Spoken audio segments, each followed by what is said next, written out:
3 broken ribs hurt less than hearing my mother say she was too busy fitting a dress to pick up her screaming newborn granddaughter. I had spent $600,000 over 10 years buying fake peace, believing money equaled love. I was wrong. But when Grandpa Arthur walked in with a thick file and a phone on speaker, the power shifted. That call didn't just save my life, it buried the reputation of the people who raised me forever. My name is Helena Briarwood. I am 32 years old, and I serve as the strategy director at Vanguard & Stone, one of the premier technology firms in Chicago. My life is built on precision, on calculated risks, on the ability to foresee market trends before they manifest on a spreadsheet. I am the woman who navigates billion-dollar mergers without breaking a sweat. I am the woman who organizes her life in color-coded calendars and contingency plans. But on a rain-slicked Tuesday night in the suburbs of Chicago, all my strategy, all my planning, and all my precision amounted to absolutely nothing against the physics of a 2-ton delivery truck hydroplaning across the center line. It was raining so hard that the windshield wipers of my sedan were fighting a losing battle against the deluge. The rhythmic thumping of the blades was the only sound in the cabin, a hypnotic metronome marking the seconds until I would be home. I was exhausted. It was a bone-deep, marrow-level exhaustion that only a new mother returning to the corporate world could truly understand. My daughter, Sophia, was exactly 2 months old today. I had spent the 12-mile drive thinking about the warmth of her head against my chest, the smell of her milk-sweet breath, and the way her tiny fingers curled around my thumb. I checked the digital clock on the dashboard. It was 7:45 in the evening. I was running 15 minutes late. That 15-minute delay was the difference between safety and catastrophe. I saw the headlights first. They were not in the correct lane. They were blindingly bright, twin suns expanding rapidly in my peripheral vision, cutting through the sheets of rain like lasers. There was no time to brake. There was no time to swerve. There was only a split second of intellectual recognition, a cold, detached thought that said, "This is going to happen before the world ended." The impact was not a sound. It was a physical force that rearranged the atmosphere. The truck slammed into the driver's side of my car at roughly 60 miles per hour. Metal shrieked. It was a high-pitched, tearing scream that sounded almost human. The glass of my side window imploded, showering me in 1,000 glittering diamonds that bit into my skin. The airbag detonated with the force of a cannon shot, slamming into my face with a smell of burnt gunpowder and chemical dust. My car was no longer a vehicle. It was a spinning top of steel and plastic, careening across the wet asphalt. I felt the sickening lurch of gravity losing its hold, the violent centrifugal force pinning me against the door that was rapidly caving in on me. Then, there was silence. It was a heavy, ringing silence that pressed against my eardrums. For a moment, I floated in a dark, painless void. I thought perhaps I was dead. It would be peaceful to be dead. I thought, no more meetings, no more deadlines. Then the pain arrived. It started in my chest, a sharp, jagged agony that stole my breath. It felt as if a giant hand had reached inside my ribcage and crushed my bones into powder. I tried to inhale, but my lungs refused to expand fully. Every shallow gasp was a battle against a wall of fire. I looked down, or I tried to look down. My head felt heavy, disconnected from my neck. Warm liquid was trickling into my left eye, stinging and blurring my vision. "Sophia," I whispered. The name came out as a gargle. I tried to move my legs. My right leg obeyed, twitching against the floor mat. My left leg did not move. It sent a signal of pure, white-hot electricity shooting up my spine that made me scream. I looked down through the haze of smoke and dust. The dashboard had collapsed. The steel frame of the car had buckled inward, trapping my left leg in a vise of twisted metal. I was pinned. I was broken. But the pain was secondary. The panic that flooded my system had nothing to do with my broken bones and everything to do with the clock. 7:45. No, it must be later now. Sophia was at home. She was with Mrs. Higgins. "Help," I croaked. fumbling for the door handle with my right hand. It was jammed. The metal was warped beyond recognition. Someone, help. Mrs. Higgins was my neighbor. She was 72 years old, a sweet woman with a heart of gold, but a body that was failing her. She was a brittle diabetic who adhered to a strict schedule. She had agreed to watch Sophia for just 2 hours while my usual nanny had a family emergency. Mrs. Higgins needed to eat dinner at 6 o'clock and take her insulin by 8 o'clock sharp. If she missed her window, her blood sugar would plummet. She became confused, weak, and eventually, she would lose consciousness. If Mrs. Higgins passed out, Sophia would be alone. My 2-month-old daughter, who could not lift her head, who needed to be fed, would be alone in a house with an unconscious woman. Panic is a powerful stimulant. It cut through the fog of my concussion. I needed to make a call. I needed to get someone to the house. I heard sirens in the distance. They sounded like they were underwater. Blue and red lights began to dance across the shattered remains of my windshield. Reflecting off the rain. "Ma'am, can you hear me?" A face appeared at the window. It was a firefighter, his helmet dripping with rain. He looked terrified, which terrified me. First responders are supposed to be calm. When they look scared, you know you are in trouble. "My baby," I gasped, reaching toward him through the broken glass. "My baby is alone. We are going to get you out," he yelled over the sound of a saw starting up somewhere behind him. "Just hang tight. We have to cut the door." The next 10 minutes were a blur of sparks and noise. The jaws of life gnashed through the steel pillar next to my head. The vibrations rattled my broken ribs, sending fresh waves of nausea rolling through me. I vomited bile onto my lap, too weak to turn my head. When the door finally popped open with a groan of yielding metal, strong hands were on me instantly. They placed a collar around my neck. They slid a board behind my back. "Leg is trapped," someone shouted. "We need a spreader in the footwell." The pain when they freed my leg was so intense that my vision went white. I think I blacked out for a few seconds, because the next thing I knew, I was being lifted into the back of an ambulance.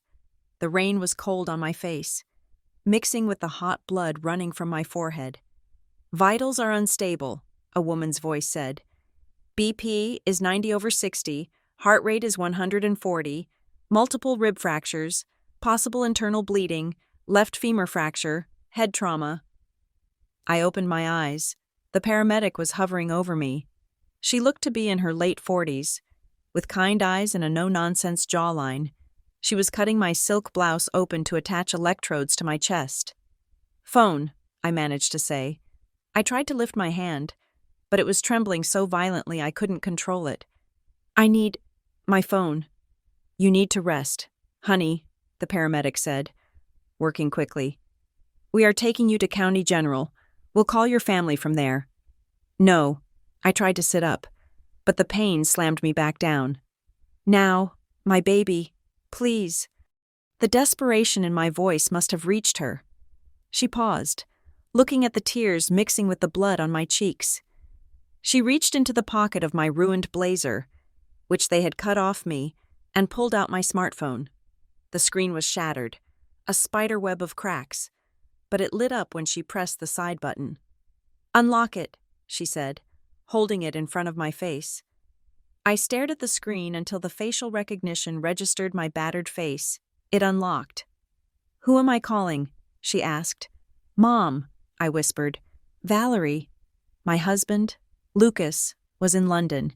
He was on a plane right now. He couldn't help. My mother was the only family I had in the city. She lived 20 minutes from my house. She could get to Sophia. She could save my baby. The paramedic pressed the icon and held the phone to my ear. I could hear the ringback tone. 1 ring, 2 rings, 3 rings. "Please pick up. Please, just this once. Pick up." "Hello," my mother's voice was loud, competing with a wall of background noise. I could hear clinking glasses, the swell of an orchestra, and the dull roar of hundreds of people talking at once.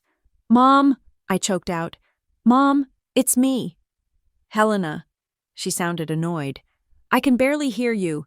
It is incredibly loud here. The gala has just started serving the first course, and the acoustics in this ballroom are dreadful. Mom, listen to me, I said, forcing the words through the oxygen mask the paramedic had strapped to my face. I've been in an accident. A car accident. It's bad. There was a pause. I expected a gasp. I expected fear. I expected a mother's instinct to kick in. An accident, she repeated, her voice flat. Are you hurt? You know how dramatic you get about these things, Helena.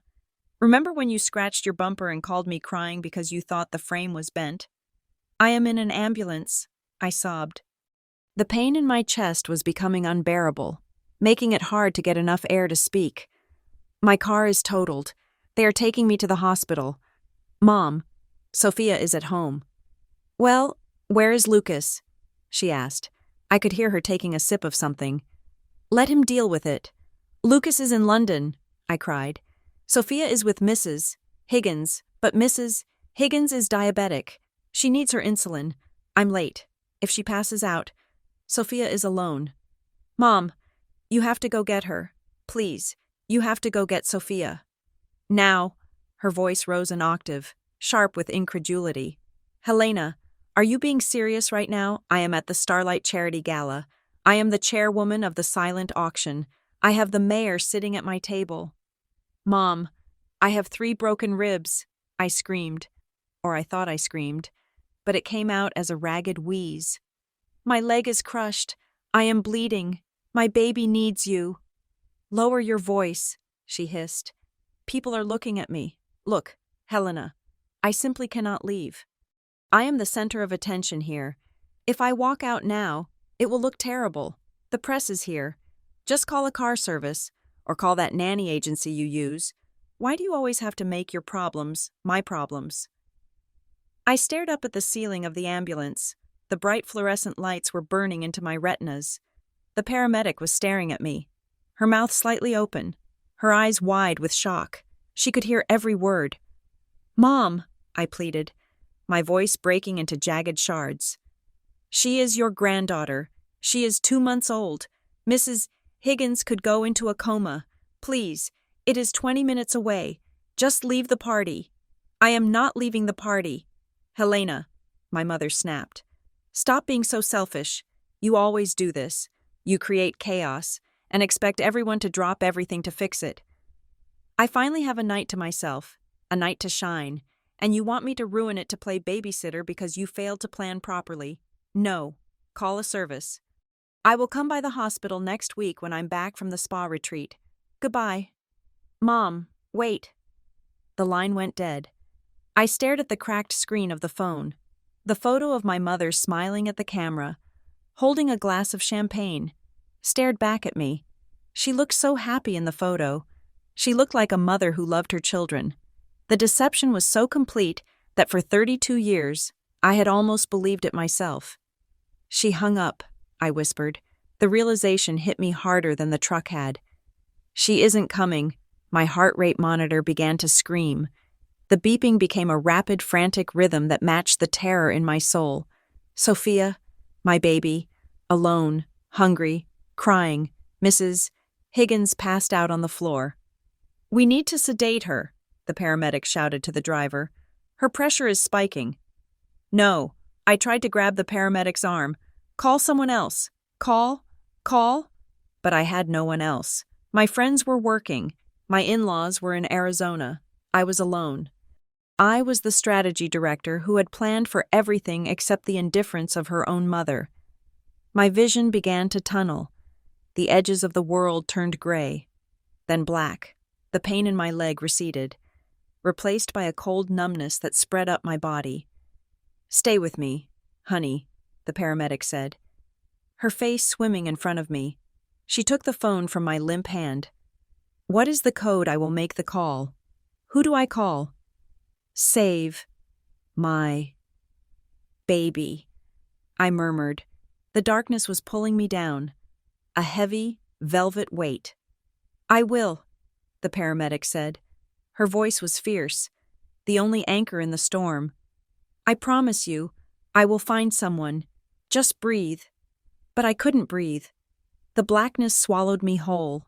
The last thing I remembered was the sound of the siren wailing into the night, a lonely, mournful sound that echoed the breaking of my heart. My mother had chosen a dress over my life. She had chosen a gala over her granddaughter. And as the darkness took me, I realized with a terrifying clarity that if I died tonight, my mother would probably cry at my funeral only because the black dress made her look slim. Then, there was nothing. The ceiling of the intensive care unit was a grid of sterile white tiles. Counting them became my first conscious act of survival. 1, 2, 3, 4. I blinked, the motion feeling like sandpaper scraping against my corneas. My mouth tasted like copper and antiseptic. There was a rhythmic, mechanical hissing sound to my left, a machine breathing for me or monitoring me.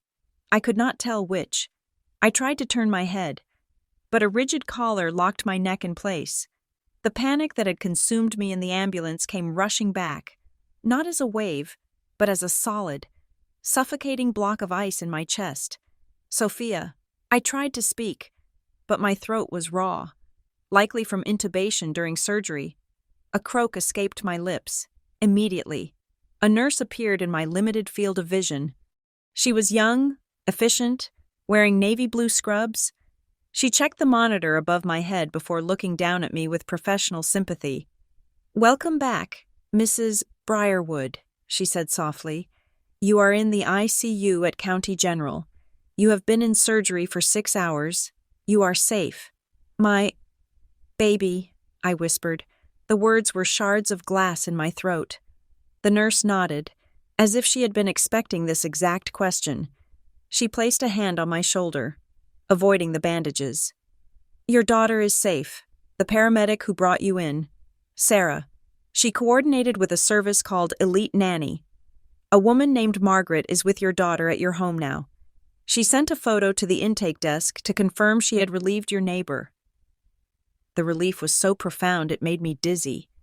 Elite Nanny. I closed my eyes, the memory of signing up for that service washing over me. It was 6 months ago, when I was pregnant and finalizing my third quarter projections.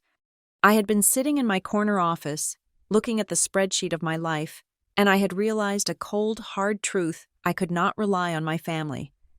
I knew my mother was flighty. I knew my sister, Bianca, was self-absorbed. I knew that if I ever had a meeting that ran late or a business trip that popped up, I could not count on them.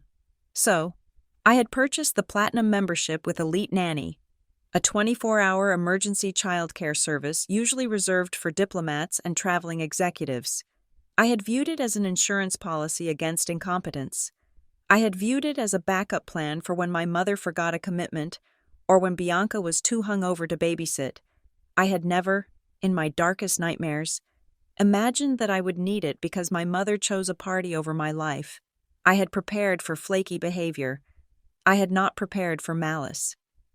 "Your husband is on his way," the nurse continued, checking the IV line running into my bruised arm.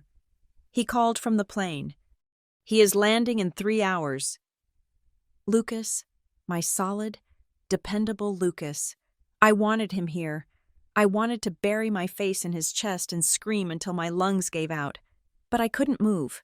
My left leg was encased in a heavy cast, elevated on a sling. My chest was wrapped so tightly I could barely expand my ribcage. "My phone," I asked. It is charging on the side table," she said. "The screen is cracked, but it works. Do you want me to hand it to you?" I nodded. She placed the device in my right hand. My fingers were swollen and clumsy, but I managed to grip it. The nurse stepped away to attend to another monitor, giving me a semblance of privacy. I did not call Lucas. I knew he was in the air, likely out of his mind with worry, and there was nothing I could say to him right now that wouldn't make him try to jump out of the plane. Instead, my thumb hovered over the social media icon. I needed to know. I needed to see the timeline. I opened the app. The screen refreshed, and there they were, while I had been lying on an operating table, having titanium rods screwed into my femur and my spleen repaired. My mother and sister had been live, The first post was a video uploaded 4 hours ago. That would have been right when the surgeons were making the first incision. The video was shot in portrait mode. It showed a ballroom dripping with crystals and gold light. The camera panned around, showing waiters with silver trays, women in gowns that cost more than a mid-sized sedan, and men in tuxedos. Then, the camera turned to selfie mode. There was my mother, Valerie. She was wearing a silver sequined gown that clung to her frame, her hair perfectly coiffed in an updo that defied gravity. Next to her was Bianca, my younger sister. Bianca was wearing emerald green, a color that brought out her eyes. They were both holding flutes of champagne. "We are having the most magical night," my mother chirped at the camera, her smile wide and practiced. "The Starlight Gala is absolutely stunning. We are just so blessed to be here supporting such a wonderful cause." "Show them the necklace, Mom," Bianca giggled, leaning her head on our mother's shoulder. My mother touched her throat. Resting there was a diamond choker. It was delicate, tasteful, and incredibly expensive. "Bianca, stop it," Mom laughed, a sound that was supposed to be modest but was dripping with pride. "We are here for the charity, not the fashion, but yes, isn't it divine?" I felt bile rise in my throat. I scrolled down. 2 hours ago, I would have been in the middle of the bone-setting procedure then.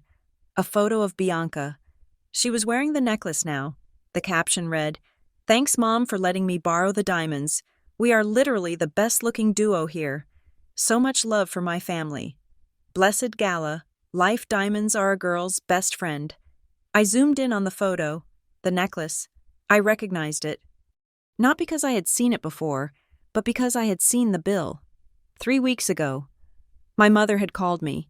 She had said her credit card was declined at the jeweler and it must be a bank error. She was crying, saying how embarrassing it was. I had told her to use the emergency card I gave her, the supplementary card linked to my primary account. I had told her it was for emergencies. "It is an emergency. Helena," she had said then. "It is an investment piece. It retains value." I had let it slide. I always let it slide. I paid the bill. $5,000. I looked at the photo again. My sister was wearing $5,000 around her neck. $5,000 that I had earned working 14-hour days. $5,000 that I had paid for while missing milestones in Sophia's first month of life because I was too busy securing the family's financial future. They were wearing my labor. They were drinking champagne that they likely charged to the room account, which was also linked to my card. I was lying in a hospital bed with 3 broken ribs and a shattered leg. And they were wearing my money and toasting to their blessed life. The contrast between the sterile, blood-scented air of the ICU and the golden, champagne-soaked atmosphere of their photos was so violent it made my head spin. They weren't just indifferent. They were oblivious. They were consuming me, eating my life force, and smiling while they did it. A notification popped up at the top of my screen. A text message from Mom. It had been sent 20 minutes ago. I opened it, my hand shaking so hard the phone almost slipped from my grasp. "Valerie, Helena, I hope you are resting and not making a scene at the hospital. I checked with the front desk and they said you were in surgery, so I didn't bother coming over. It would have been a wasted trip if you were asleep anyway. Bianca and I are going to the spa retreat tomorrow morning as planned. We really need this decompression time. I will stop by next week when we get back. Do not worry about Sophia. I am sure you hired someone competent. You always do. Try to be positive." I read the text 3 times. There was no, "I love you." There was no, "Are you in pain?" There was no, "I was so scared when you called." There was only a justification for her absence and a command for me to be convenient. Do not make a scene. Try to be positive. She was annoyed. She was annoyed that my near-death experience had threatened to interrupt her evening. She had called the front desk not to check on my survival, but to see if she could get away with not visiting. It would have been a wasted trip. My worth to her was measured in utility. If I was asleep, I could not give her attention or money. So I was useless. Therefore, visiting me was a waste of time. I dropped the phone onto the sheets. It landed with a soft thud.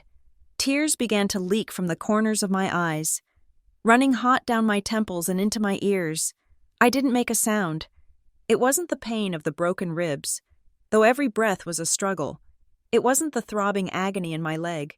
It was the cold, hollow realization of absolute solitude. I had spent my entire adult life trying to be the perfect daughter. I had bought them the house. I had paid off their debts. I had funded Bianca's lifestyle. I had done it all because I thought that if I was good enough, if I was successful enough, if I was generous enough, they would finally love me as much as they loved each other. I had tried to buy my way into their circle of warmth, but looking at that photo of them laughing, glasses raised, diamonds sparkling under the chandeliers, I finally understood. There was no circle. There was only a parasite and a host. I was the host. And tonight, the host had almost died, and the parasites were just annoyed that the food supply might be temporarily interrupted. Mrs. Briarwood, the nurse was back. She looked concerned, seeing the tears tracking down my face. She reached for a syringe on her tray. Is the pain getting worse? I can increase the dosage of the morphine. I looked at her. I looked at this stranger who had shown me more kindness in 5 minutes than my own mother had shown me in 32 years. No, I whispered, my voice sounding dead even to my own ears. The pain is fine. It is just the truth. It hurts. She didn't ask what I meant. She just took a tissue and gently dabbed the tears from my ears. Your husband will be here soon. You are not alone. But I was alone. I was alone in a way that Lucas could never fix. I was an orphan with living parents. I closed my eyes again. The image of the diamond necklace burning behind my eyelids. $5,000. I thought about the legal papers stored in my safe at home. I thought about the standing order at the bank that transferred $7,000 to my parents' account on the first of every month. I thought about the supplementary credit card in my mother's purse. They were dancing on my grave before I was even in it. The machine to my left hissed and clicked. My heart rate was steady, but my soul was fracturing. I lay there in the dark, waiting for Lucas, and for the first time in my life. I didn't start planning how to fix things for them. I didn't start planning how to pay the bill for the gala or how to smooth things over with the relatives. I just lay there and let the cold truth settle into my bones. The Helena who frantically tried to please everyone had died in that car crash. The woman lying in this bed was someone else entirely, and she was done paying for the necklace. The silence in the intensive care unit was different now.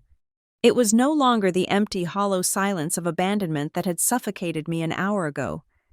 It was a heavy, expectant silence, the kind that precedes a storm or a verdict. I must have dozed off, exhausted by the pain medication and the emotional hemorrhage of seeing my family's social media feed. When I opened my eyes again, the light in the room had shifted. The harsh fluorescent glare seemed softer, dampened by the presence of the figure sitting in the armchair beside my bed. It was my grandfather, Arthur. He was 75 years old, a man who moved with the slow, deliberate grace of a glacier. My mother, Valerie, often dismissed him as senile or past his prime, treating him like a piece of antique furniture that was slightly embarrassing to have around when company came. She rolled her eyes when he told stories about his days practicing law, calling them ancient history. But looking at him now, sitting with his back perfectly straight, his silver hair combed back impeccably, and his hands resting on the head of a cane made of dark polished walnut, he did not look senile. He looked like a king in exile. He was wearing a charcoal cardigan over a crisp white shirt, buttoned to the top. His eyes, usually crinkled in amusement when he played peekaboo with Sophia, were currently clear, sharp, and terrifyingly blue. They were the eyes of a man who had spent 40 years staring down prosecutors and hostile witnesses. "Grandpa," I whispered, my voice still raspy. He did not smile. Instead, he reached out and covered my bruised hand with his own. His skin was paper-thin and cool, but his grip was firm.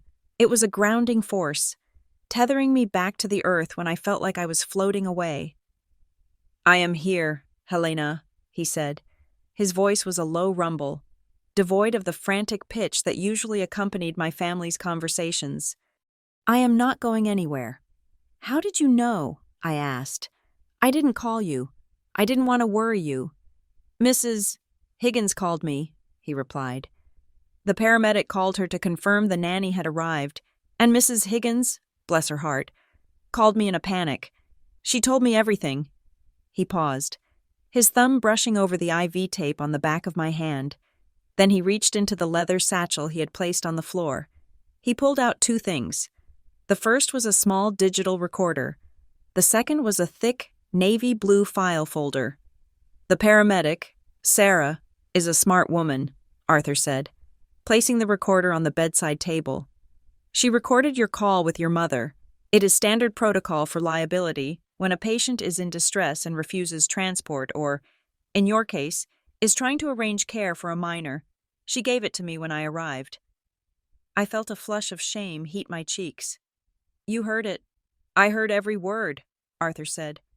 His tone was neutral, but there was an undercurrent of steel in it that made the hair on my arms stand up. I heard my daughter refuse to leave a party to help her own child. I heard her call you dramatic while you were bleeding in an ambulance. I heard her choose champagne over family.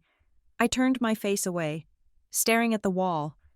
She has a lot of pressure. Being the chairwoman of the gala is a big deal to her. Stop, Arthur said. It wasn't a shout, but the command was absolute. Do not do that. Do not rationalize her cruelty, not to me, and certainly not to yourself. He opened the navy blue file folder. I recognized the logo on the documents inside. It was from the private banking division where I held my accounts. My heart hammered against my broken ribs. Grandpa, where did you get that? I am the executor of the family trust. Helena, he said calmly, and I still have friends in very high places in the banking world. When I heard that recording, when I heard Valerie complain about your lack of planning, I decided it was time to review the ledgers. I wanted to see exactly how independent my daughter actually is.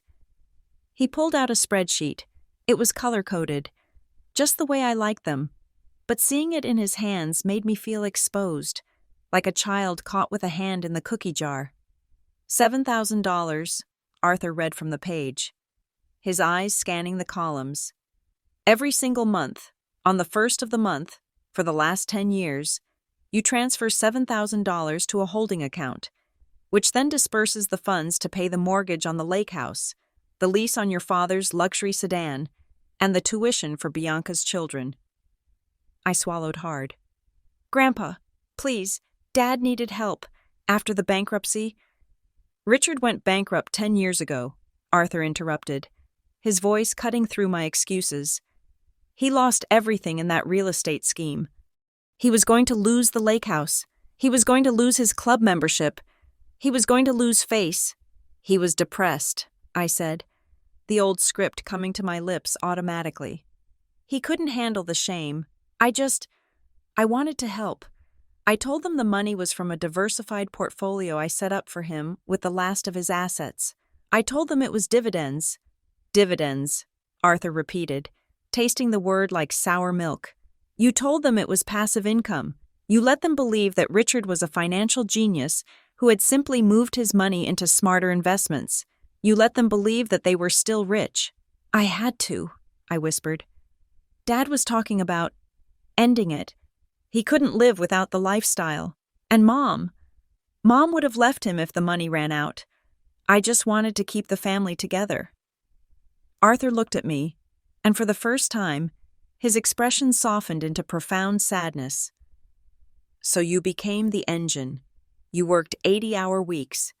You took on the stress of a CEO before you were 30. You sacrificed your own comfort to fund their illusion. He looked back at the paper. I did the math. Helena, $7,000 a month for 120 months. That is $840,000. And that does not include the emergency bills you covered, the new roof for the lake house, the transmission for Bianca's car, the loans that were never repaid. It's over $1 million, I admitted softly. If you count everything, The room went silent again. The machine hissed.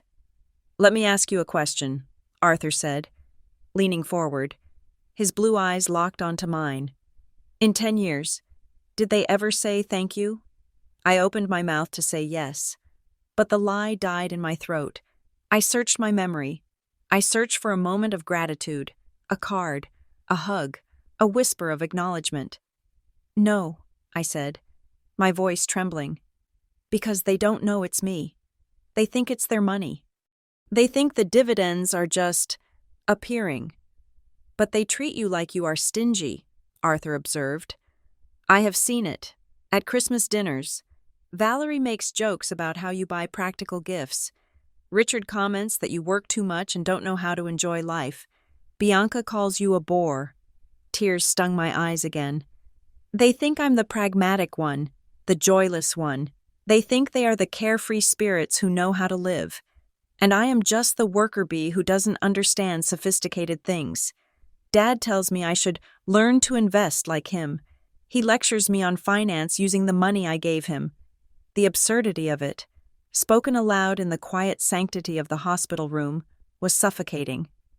"They mock you," Arthur said, his voice dropping to a dangerous register. "They live in a house you pay for, drive cars you lease, and send their children to schools you fund, and they mock you for working the job that makes it all possible." "I thought it was worth it," I cried, the tears finally spilling over. "I thought if I kept them happy, we would be a family. I thought if I protected them from the truth, they would love me. And tonight?" Arthur asked. "Tonight, when you needed them, when the worker bee was broken and bleeding, did the carefree spirits come to help?" "No," I whispered. "They stayed at the party." Arthur closed the blue folder. The sound of the cover snapping shut was like a gavel striking a sounding block. He sat back in his chair and adjusted his cardigan. The sadness in his eyes vanished, replaced by a cold, calculating intelligence that reminded me why he had been one of the most feared corporate litigators in the state. He was no longer just a grandfather, he was a force of nature. "You have been protecting them from reality for 10 years. Helena," Arthur said. "You have shielded them from the consequences of their own incompetence and greed. You thought you were being kind. But you were not kindness. You were an enabler. You were feeding a tumor and wondering why it kept growing. What are you going to do?" I asked, a sudden fear gripping me. "Grandpa, don't tell them. If they know the money came from me, Dad will be humiliated. He might—" "I am not going to tell them," Arthur said. A ghost of a smile touched his lips, but it wasn't a nice smile. "Telling them would be too easy. Words are wind. Helena, people like Valerie and Richard do not listen to words. They only understand leverage. They only understand loss." He stood up, using his cane to steady himself. He looked down at me, and his face was filled with a fierce, protective love that made my chest ache. "You are going to rest," he instructed. "You are going to heal. You are going to let Lucas take care of you when he arrives, and you are going to stop the transfer, immediately." "But the mortgage," I protested weakly. "It is due on the 5th. If I don't send the money—" "Let it bounce," Arthur said. "Let the check bounce so hard, it cracks the pavement." "They will be evicted," I said. "The bank will take the house."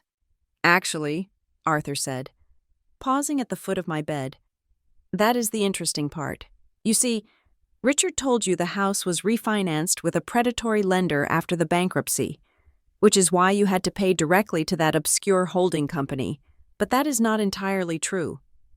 I frowned, confused. "What do you mean?" "I mean that I set up that holding company," Arthur said. "I bought the debt on the lake house 10 years ago when the bank was about to foreclose.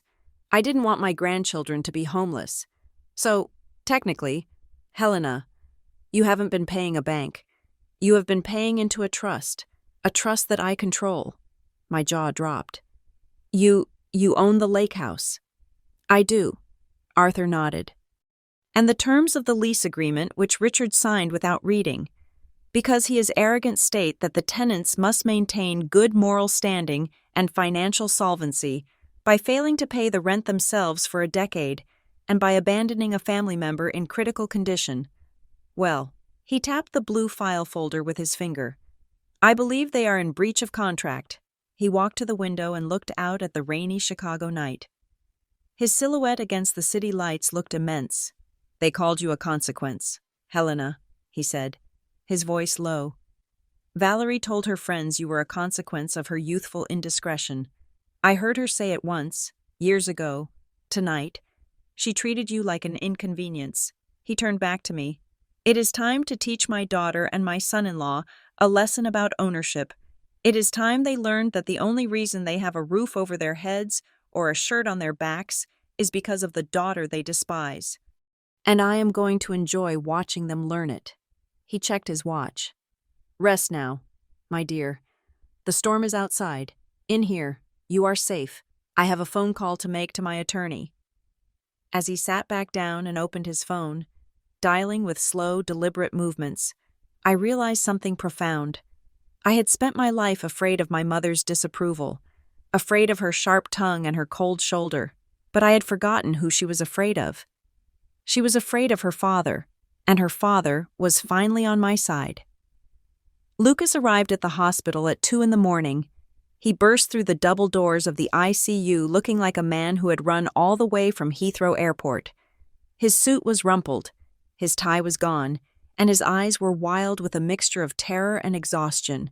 When he saw me bandaged, wired to machines, and pale against the white sheets, he didn't say a word.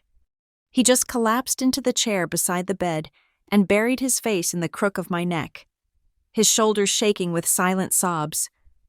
I thought I lost you, he whispered into my skin, his hands trembling as they hovered over my injuries, afraid to touch and cause pain. When the call came, Helena, I thought I lost you. I'm okay, I soothed him, stroking his hair with my good hand. I'm still here. We're still here. It took 20 minutes for him to calm down enough to listen.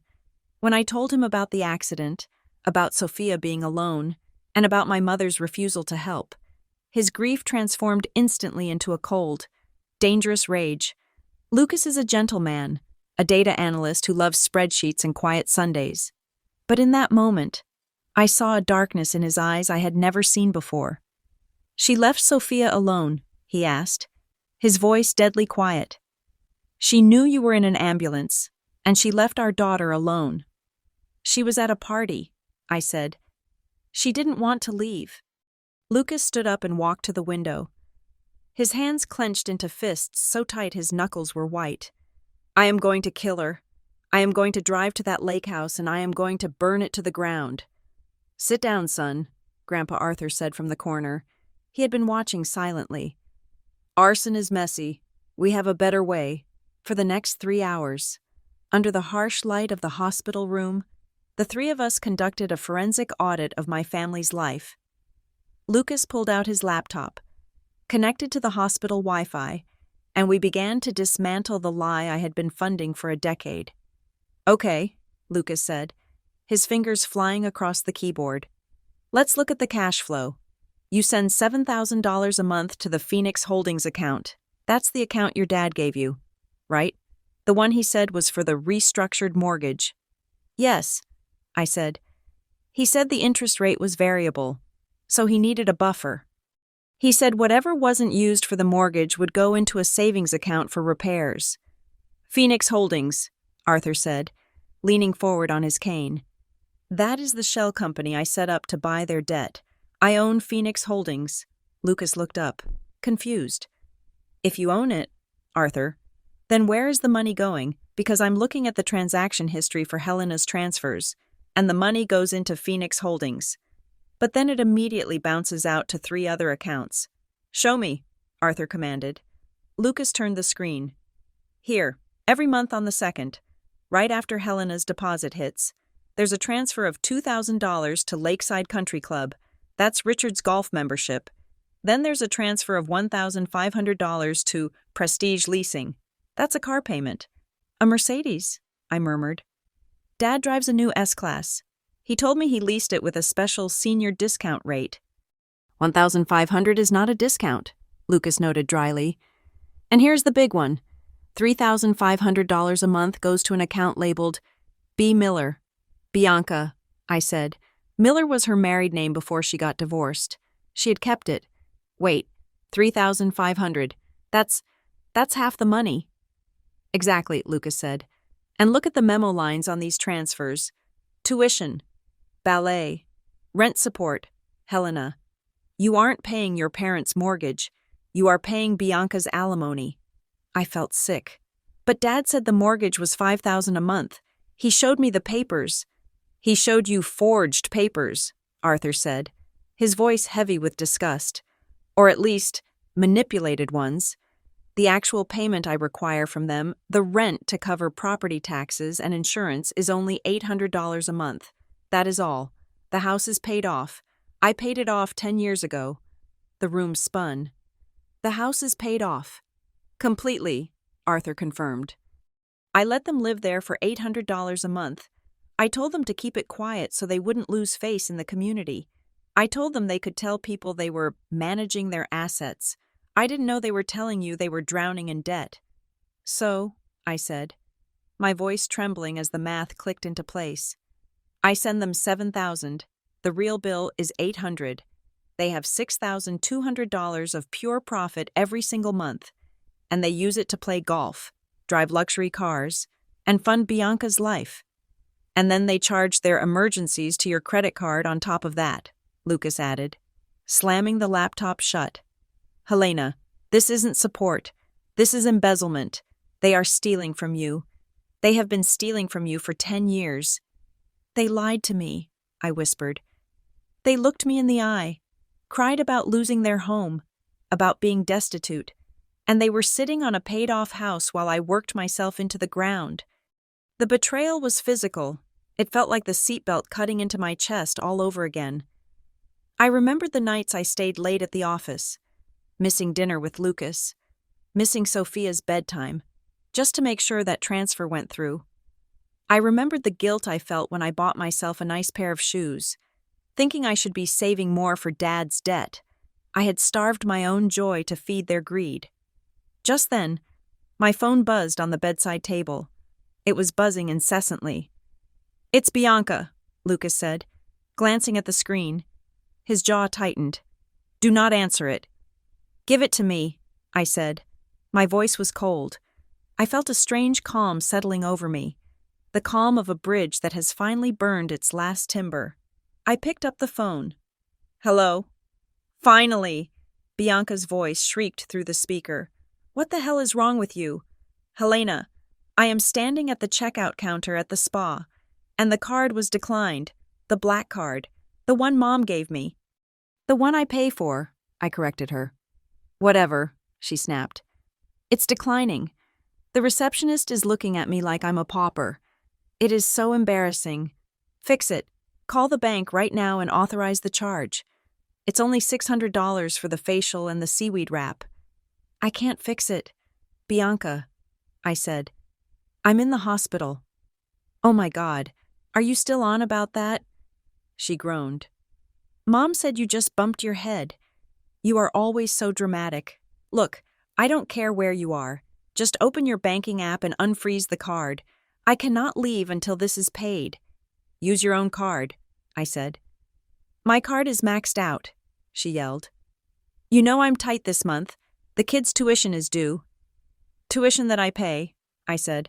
Through the $3,500 Dad sends you every month from my transfer. There was a silence on the other end. A sharp, stunned silence. How do you...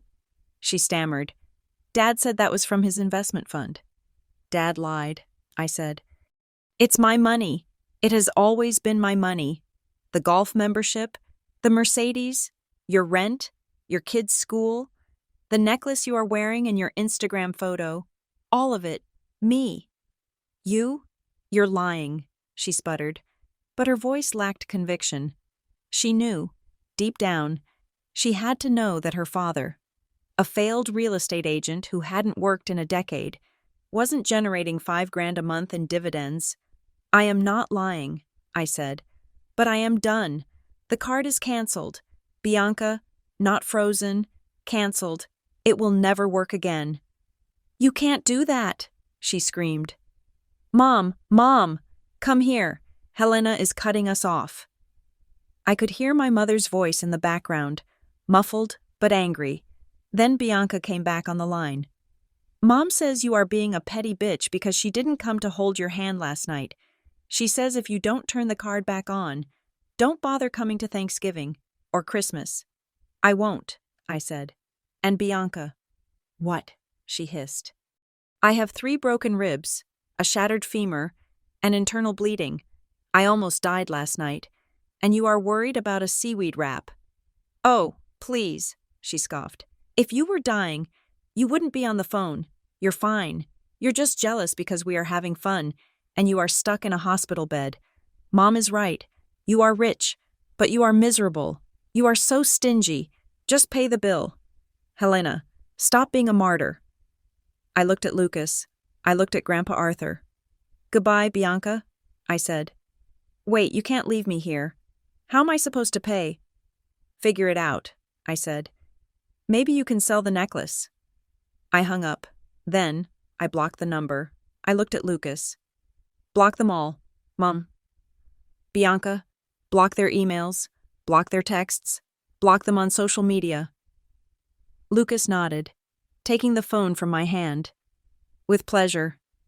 And Arthur, I said, turning to my grandfather. The house? Yes, Arthur asked, his eyes gleaming. The lease, I said. You said they are in breach of contract. They are, he confirmed. Then evict them, I said. Evict them all, Arthur smiled. It was a terrifying smile. I have the papers drafted already. I just need your signature on the affidavit stating you have ceased all payments to Phoenix Holdings. Where do I sign? I asked. As I signed the digital document on Lucas's laptop, I felt a weight lift off my chest that was heavier than the crushed car door had been. I was not just cutting off the money. I was cutting off the expectation.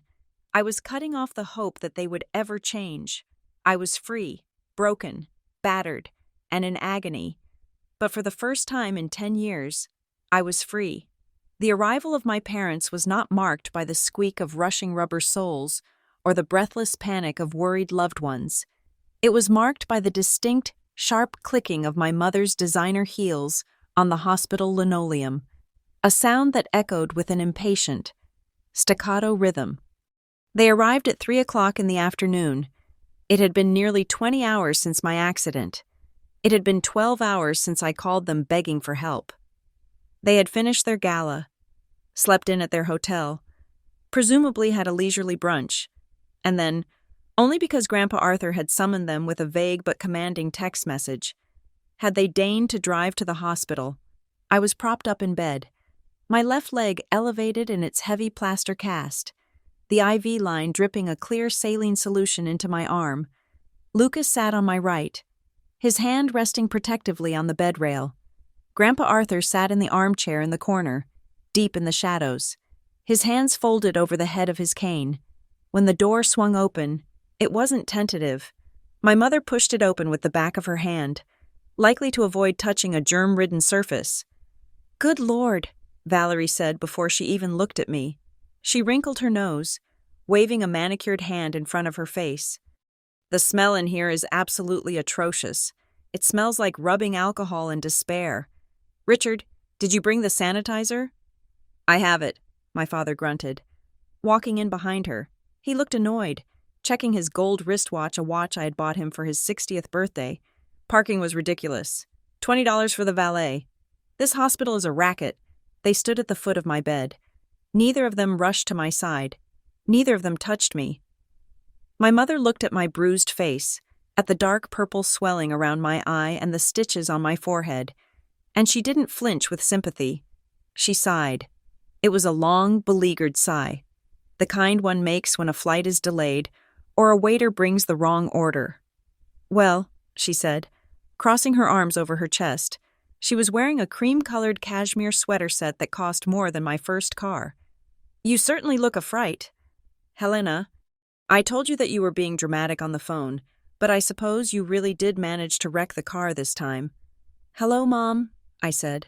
My voice was flat, devoid of the pleading tone I had used the night before. I have 3 broken ribs and a shattered femur. And whose fault is that? She snapped, stepping closer. Honestly, Helena, you are 32 years old. You should know how to drive in the rain by now. You have absolutely ruined our week. Do you know how stressful it was for me to wake up to Arthur's cryptic messages demanding we come here? I had a massage scheduled for noon that I had to cancel. A cancellation fee. Helena, who is going to reimburse me for that? I looked at Lucas. His jaw was clenched so tight I could see the muscle jumping in his cheek. He started to stand up, but I squeezed his hand. Not yet. I am sorry my near-death experience inconvenienced your massage, I said. Don't use that tone with me, she warned, narrowing her eyes. You are always so selfish. You think the world revolves around your little crises. We have had a very hard year. Your father and I, we needed this relaxation, and now we have to deal with this mess. She gestured vaguely at my broken body. Speaking of messes, my father chimed in. He didn't look at me. He was looking at his phone, scrolling through something. Helena, the transfer didn't hit this morning. It is the 5th of the month. You know the Phoenix Holdings account needs to be funded by 9 in the morning or they charge a late fee. I stared at him. You are asking me about money. I am asking you about responsibility, Richard said, finally looking up. His eyes were cold, hard flint. I have a standing tea time at the club tomorrow. If the membership dues aren't paid by tonight, they suspend privileges. You know how embarrassing that is. To walk into the clubhouse and have the girl at the front desk tell you there is a flag on your account, I won't have it. Helena. Transfer the money now. You have your phone right there. The money, I repeated. $7,000. Yes, 7,000, he said impatiently. And add another 500 for the late fee and the parking here. Call it 7,500. And unblock your sister's card, Valerie added. Poor Bianca is frantic. She is stuck at the spa without a way to pay. It is cruel. Helena, punishing your sister because you are in a bad mood is just petty. I lay there, letting their words wash over me. It was fascinating, in a morbid way. They were caricatures of villainy, yet they were entirely real. They genuinely believed they were the victims here. They believed that my broken bones were an affront to their comfort. I looked over at the corner. Grandpa, Arthur moved. He didn't stand up immediately. He just leaned forward into the light. The sudden movement caught my parents' attention. They jumped slightly, as if they hadn't realized he was there, or had forgotten him entirely. Dad, Valerie said, her hand fluttering to her throat. I didn't see you sitting there. Why are you lurking in the dark? I am watching, Arthur said. His voice was gravel and thunder. I am watching a tragedy.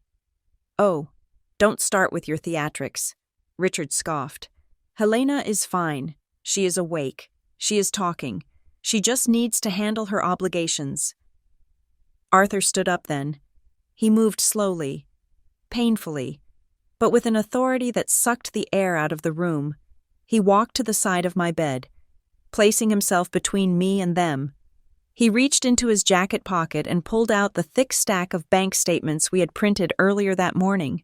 He threw them. He didn't hand them over politely. He tossed the sheaf of papers into the air. They fluttered down like snow, landing on the bed, on the floor, and one sheet landing right on Richard's polished shoe. What is this? Richard asked, looking down. That, Arthur said, pointing a shaking finger at the papers, is the evidence of your greed. That is the audit of the last 10 years. Valerie picked up a page from the bed. She squinted at it. Bank statements. Why do you have Helena's bank statements? Because I own the house you live in, Arthur roared. The sound was so loud, so unexpected coming from a man they considered frail, that both my parents took a step back. I own the Phoenix Holdings Trust, Arthur continued, his voice shaking with rage. I have owned it for 10 years. I know exactly how much rent you owe, $800, and I know exactly how much you have been extorting from my granddaughter, $7,000 a month. Richard's face went pale. He looked at the paper in his hand, then at Arthur, then at me. You told him. She didn't have to. Arthur spat. I saw the transfers. I did the math. $800,000. Richard, you have taken nearly $1 million from this girl while playing the pauper. You told her you were drowning in debt while you were buying cars and funding Bianca's vanity. We are her parents, Valerie shrieked, finding her voice. She owes us.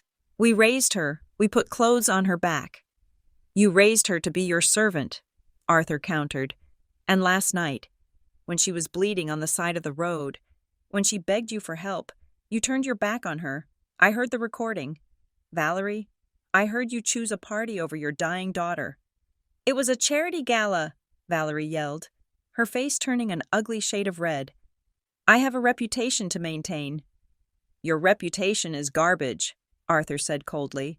And as of this moment, so is your credit. He took a step closer to them. I am giving you an ultimatum. You have 24 hours. 24 hours for what? Richard sneered, trying to regain his composure. To move out. You can't kick us out. We have rights. We have lived there for 10 years. 24 hours, Arthur repeated, ignoring him. To repay every single cent, $800,000, you will write a check to Helena Briarwood for the full amount she has wasted on you, or you will call a press conference.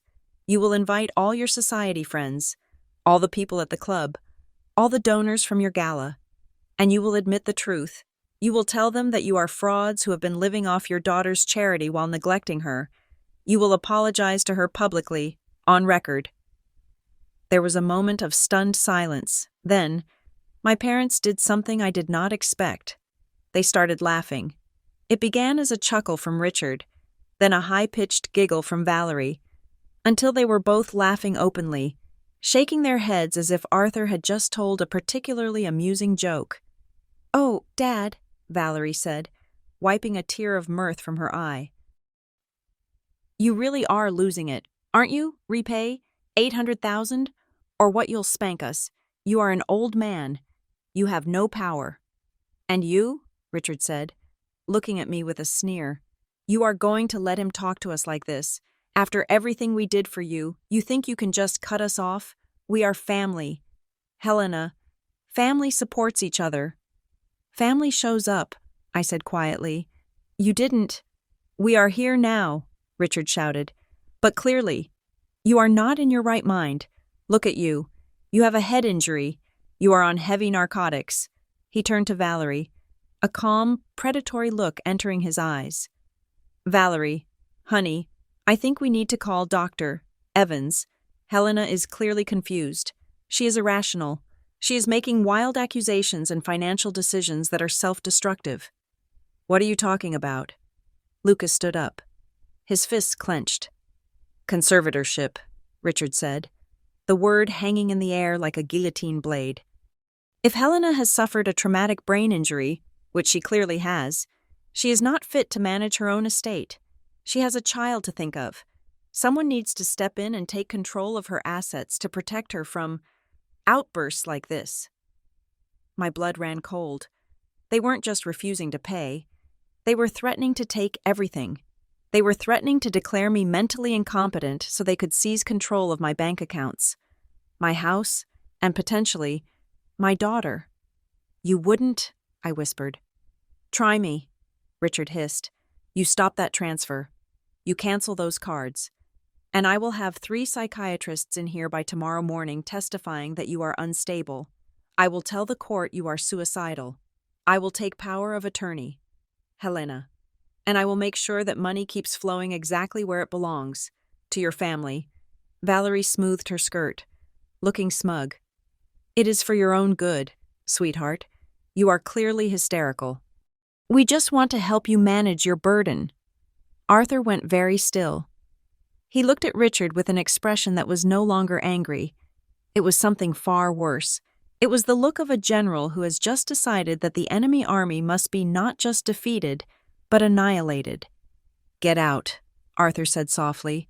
We are leaving, Richard said, adjusting his jacket. We have a tea time tomorrow. I expect that transfer to be processed by morning, Helena, or the lawyers will be calling. And do get some rest, Valerie added, blowing a kiss that felt like a slap. You look terrible. They turned and walked out. The clicking of my mother's heels faded down the hallway, leaving a silence that was thick with the residue of their malice. Lucas was shaking. They threatened. They threatened to take you to court, to take control of you. They are desperate, Arthur said. He walked back to his chair and sat down heavily. And desperate people do stupid things. They aren't stupid, Grandpa, I said, my voice trembling. They are cruel, and they know how to work the system. If they find a corrupt doctor— Helena, Arthur said. Cutting me off, he looked up, and his blue eyes were burning with a cold, terrifying fire. They made a mistake. They thought I was just an old man with a cane. They forgot who I used to be. He reached for his phone. They want a war, he murmured. They want to talk about legal standing fine. Let us see how they handle the Internal Revenue Service. Let us see how they handle the fraud division. He looked at me. Rest, my dear. You gave them 24 hours. They used 5 minutes of it to threaten you.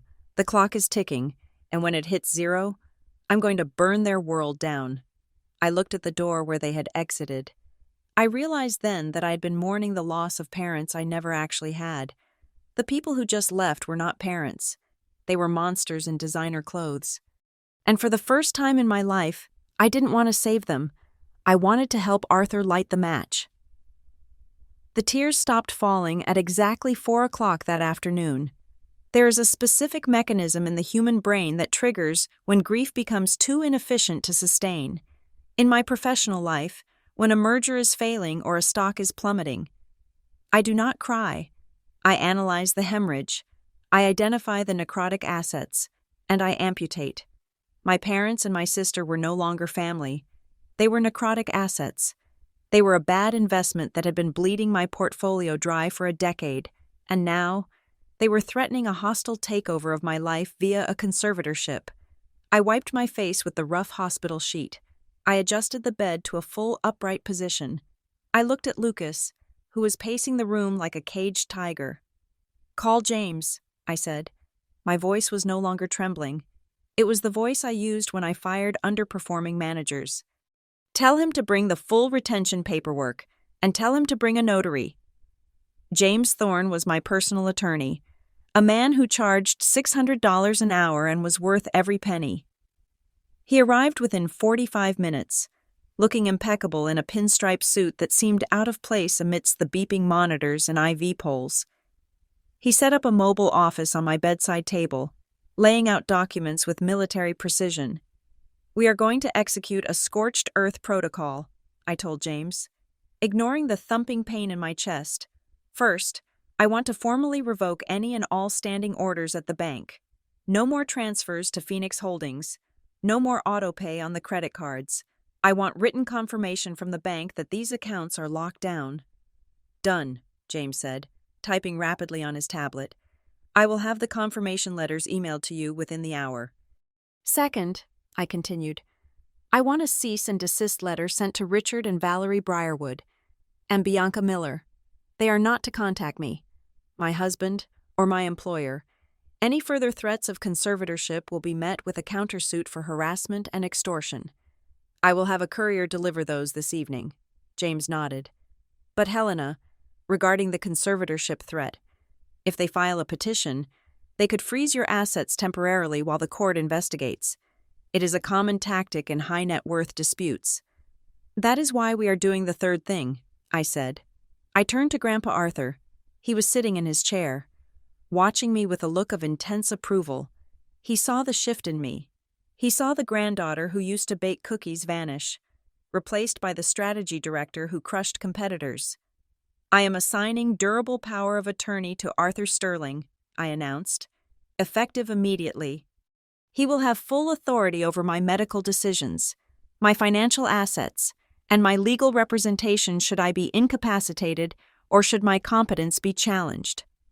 James raised an eyebrow. That is a significant transfer of power. Helena, it effectively neuters their argument that you are unsupported or mentally unstable. If you have already appointed a guardian of your own choosing, a former rigorous litigator, no less their petition for conservatorship will be dead on arrival. Exactly, I said. I am not just blocking their move, I am checkmating it. I signed the documents with my good hand. The pen scratched loudly in the quiet room. With each signature, Helena Briarwood. Helena Briarwood. Helena Briarwood. I felt the invisible cords binding me to my parents snapping. I was legally insulating myself from their greed. Here, I said, handing the thick stack of executed documents to Arthur. You are in charge now. Grandpa. Arthur took the file. His hands did not shake. You rest, my dear. I will handle the wolves. But the wolves were not done howling.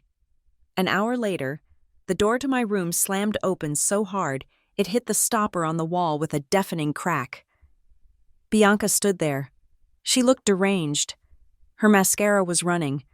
Her hair was half done, and she was wearing a spa robe over her street clothes, as if she had stormed out in the middle of a treatment.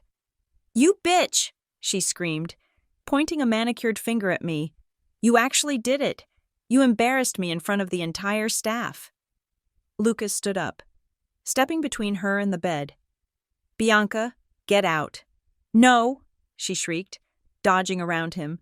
She looked at me with eyes full of pure, unadulterated entitlement. Do you know what happened? The manager came into the treatment room. While I was getting my facial, she told me the card was reported stolen. She made me call a friend to bring cash.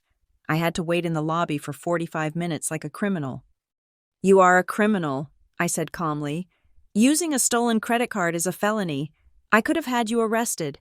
Consider the embarrassment a mercy. Mercy, she laughed. A high, hysterical sound. You ruin my life. You humiliate Mom and Dad. And you talk about mercy. You are sick.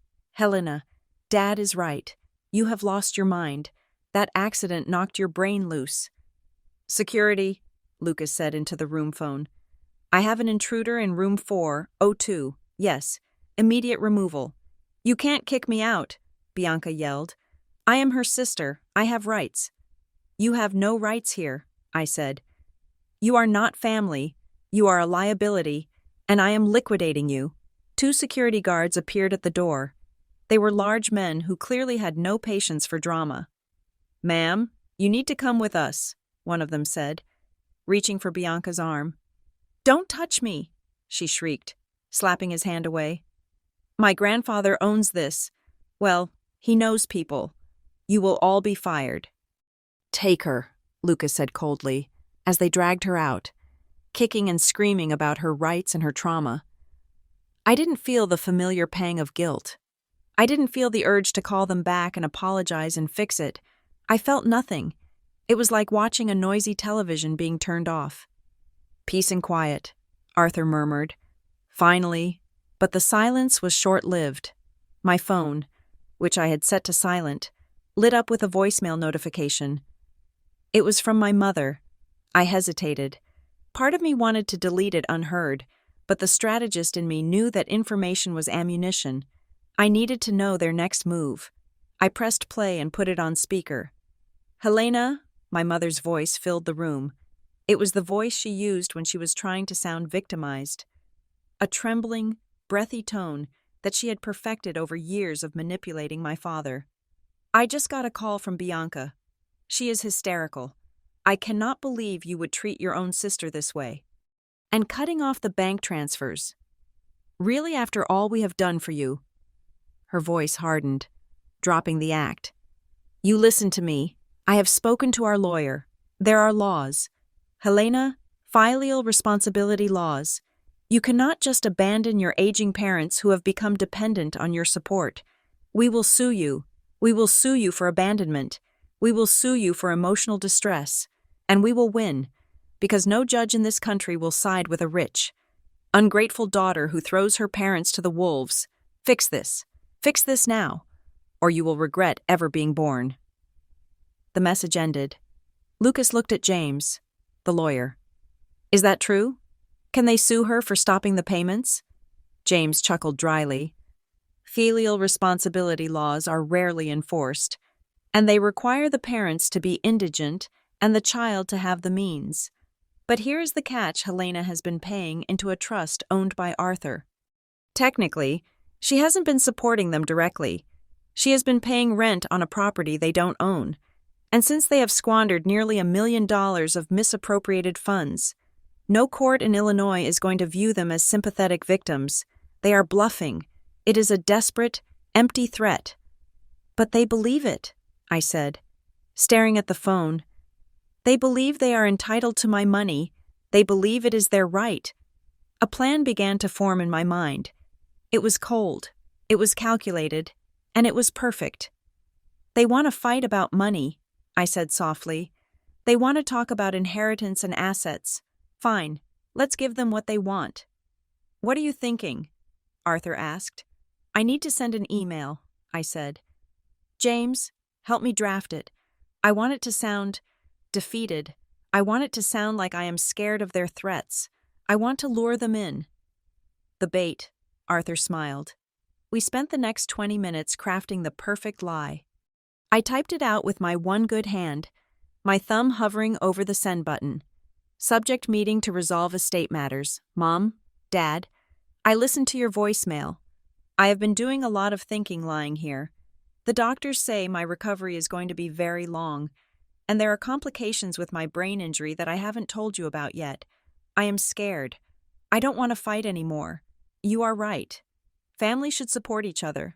I want to meet. I want to discuss a settlement. I am thinking of restructuring my will and setting up a permanent trust for you and Bianca, so you don't have to worry about monthly transfers anymore. A lump sum to secure your future. Grandpa Arthur is organizing a meeting at the lake house on Saturday. Please come, all of you. We can sign the papers there and put this behind us. I just want peace. Helena. I hit send. They will bite, I said. Greed makes people predictable. They will see the words lump sum and permanent trust, and they will forget everything else. They will think they have won. They will think I am weak and broken and buying their love one last time. And when they arrive, Arthur said, his voice low and dangerous, they will find that the only thing you are signing is their eviction notice. Saturday, Lucas said. That gives you 3 days to recover enough to travel. I will be ready, I said. The next 3 days were a blur of agony and determination. I attacked my physical therapy with a ferocity that frightened the nurses. When the therapist told me to lift my leg 10 times, I did 20. When they told me to walk 5 feet with the walker, I walked 10. The pain was blinding. Every time I moved my shattered leg, it felt like lightning was striking my bone. My ribs screamed with every breath. But every time I wanted to quit, every time the tears started to well up, I thought of Sophia. I thought of my daughter growing up in a world where love was a transaction. I thought of her watching her grandmother manipulate me. I thought of her learning that family meant obligation, not affection. I would not let that happen. I would break the cycle, even if I had to break my own body to do it. On the second day, the hospital chaplain came by. He was a kind man with soft eyes. You seem to be carrying a heavy burden, he said. Is there anything you want to pray for? I don't need prayers, Father. I told him, gripping the side of the bed as I pulled myself up. I need strength. I need to be strong enough to do something terrible. Sometimes, he said gently, justice feels terrible, but that does not mean it is wrong. On the third day, I was discharged. I left the hospital in a wheelchair, wearing oversized sweatpants and a t-shirt, my leg encased in a heavy cast, my face still bruised and swollen. I looked like a victim. I looked like a woman who had been beaten down by life. Perfect. Lucas drove us home. When we pulled into the driveway, I saw the sign on the lawn. Welcome home, Helena and Sophia. The neighbors had put it up. I hobbled inside, refusing the wheelchair. I needed to stand, and there she was. Sophia was in her crib, sleeping. She looked so small, so perfect. Her chest rose and fell with a gentle rhythm that was the most beautiful thing I had ever seen. I leaned over the crib, my broken ribs aching, and brushed her soft cheek with my finger. She stirred, her little hand reaching up to grasp my finger. She held on tight. "I promise you," I whispered into the darkness of the nursery. "You will never know them. You will never know the feeling of not being enough. You will never buy a necklace for someone just to get them to look at you. You will be loved for free. Sophia, always for free." Lucas stood in the doorway, watching us. "Are you ready for tomorrow?" he asked. I stood up straight, ignoring the pain. I thought about the meeting at the lake house. I thought about the slide deck Arthur had prepared. I thought about the look on my mother's face when she realized the game was over.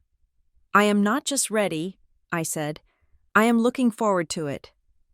I went to my safe and pulled out the hard drive containing the backups of my financial records. I put it in my bag. Then I went to the closet and pulled out a dress. It was a navy blue silk dress, high-necked, professional. It wasn't a dress for a convalescent. It was a dress for a boardroom execution. "Tomorrow," I said to the empty room. "We end it." The 24-hour deadline expired on a Thursday morning, under a sky the color of a fresh bruise. There was no apology, no check, no public admission of guilt.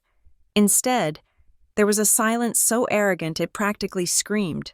My parents, in their infinite delusion, believed the ultimatum was a bluff. They believed the meeting I had proposed in my email was a surrender, not a trap.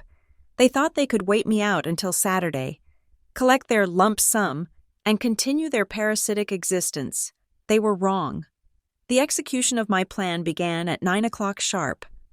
Coinciding with the opening of business hours, it wasn't a single blow. It was a cascade of failures, a domino effect of financial ruin that I watched unfold from the safety of my living room. Monitoring the notifications on my laptop like a general watching satellite feeds of a battlefield, the first domino fell at the Lakeside Country Club. My father, Richard, had a standing tea time every Thursday at 9:30. I knew his routine perfectly. He would arrive, order a coffee and a scone at the clubhouse, charge it to his member account, and then head to the first tee. For 10 years, that account had been linked to my American Express Platinum card. At 9:45, my phone, the new number only Lucas and Arthur knew, buzzed with a text from an old friend who worked as the club's membership director. "Just thought you should know. Your dad is currently screaming at the pro shop manager. His card was declined for the coffee." Then they checked his membership status. "You canceled it effective yesterday. He is not taking it well." I allowed myself a small, cold smile. I could picture it vividly. Richard, in his pastel polo shirt, face turning purple, waving his useless card while the young staff member politely informed him that he was no longer a member. The shame would be excruciating. The club was his kingdom, the only place where he still felt important. To be rejected there, in front of his golf buddies, was a social death sentence. 10 minutes later, the second domino fell. My mother, Valerie, had a standing appointment at the glowing Orchid Spa every Thursday morning for a lymphatic drainage massage. It was her me time, a ritual she prioritized over everything, including, apparently, her daughter's life. I had called the spa the day before. I spoke to the owner, a woman named Sarah, who I had met several times. I explained that the credit card on file was being reported for fraudulent activity and would be invalid.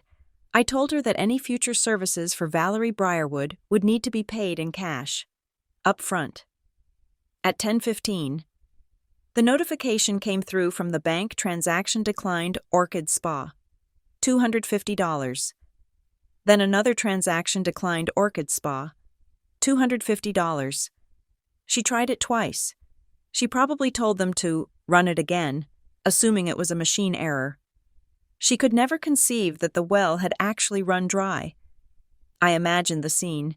Valerie, wrapped in a fluffy white robe, smelling of lavender and entitlement, being told she had to pay. She didn't carry cash. She rarely even carried her own wallet, relying on the stored card. She would have to dress, leave the treatment room, and walk past the other patrons, the judges' wives, the doctors' wives, with her head held high while the receptionist whispered about her declined card. It was petty. It was vindictive. And it felt absolutely wonderful. By 11 o'clock, the panic had set in.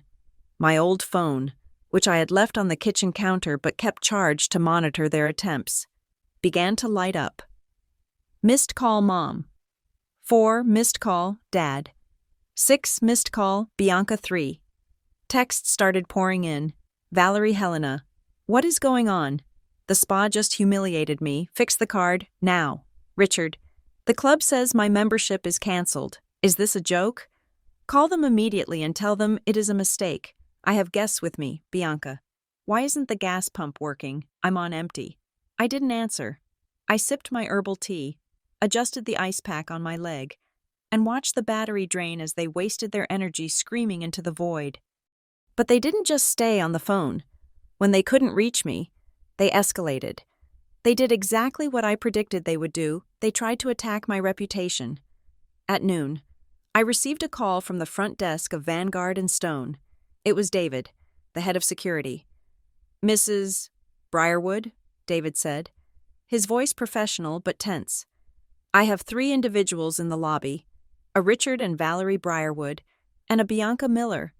They are demanding to see you. They are quite loud. What are they saying? David, I asked. Well, David hesitated. They are telling anyone who will listen that you are having a mental breakdown. They are saying you are an ungrateful daughter who has abandoned her family. Mrs. Briarwood is actually crying near the elevator bank, telling the receptionist that she is worried you are a danger to yourself. My blood ran cold, but I was prepared for this. David, I said, do you have the file I sent you this morning? The digital file. Yes, I have it right here. Open the audio clip labeled Emergency Call. Play it for them, and then play it for anyone in the lobby who is interested. Are you sure? David asked. Play it, I commanded, and then enforce the restraining order protocol. They are trespassing. I stayed on the line. I heard the muffled sound of voices in the background. My mother's shrill tone was unmistakable. She is sick. We need to get up to her office. She has cut us off. She is clearly irrational. Then I heard David's voice, amplified by the lobby's PA system, or perhaps he just turned his computer speakers up very loud. Mom, I've been in a car accident. Bad one. Emma's at home. Can you please go get her? My voice, broken and terrified, echoed through the lobby of my company. I'm getting a seaweed wrap right now. Can't your husband handle this? My mother's voice, dismissive, cold. There was a sudden silence in the lobby. The background chatter died instantly. Mom, this is an emergency. Your granddaughter needs... Your sister never has these emergencies. You need to be more organized. David cut the audio. Mr.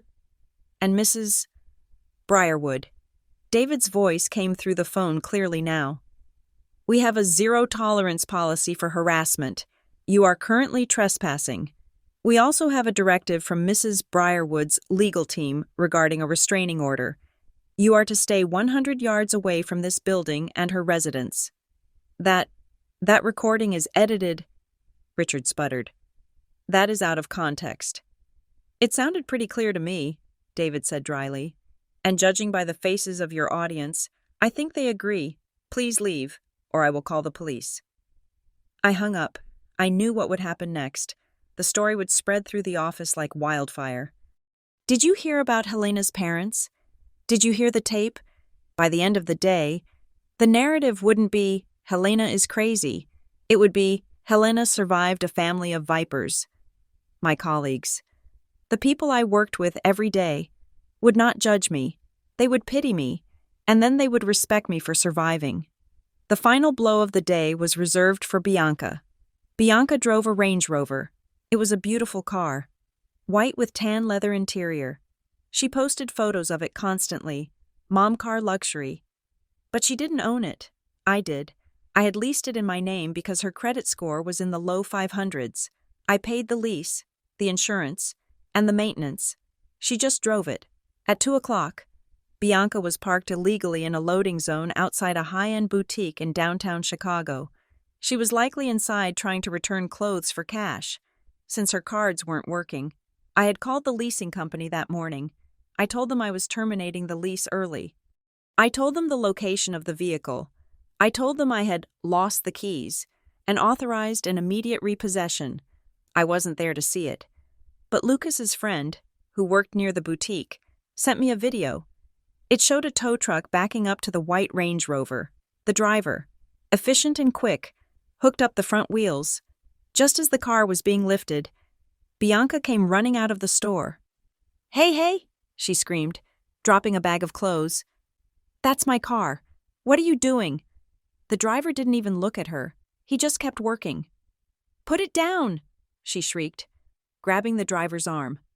"I am calling the police." "Call 'em," the driver said, shaking her off.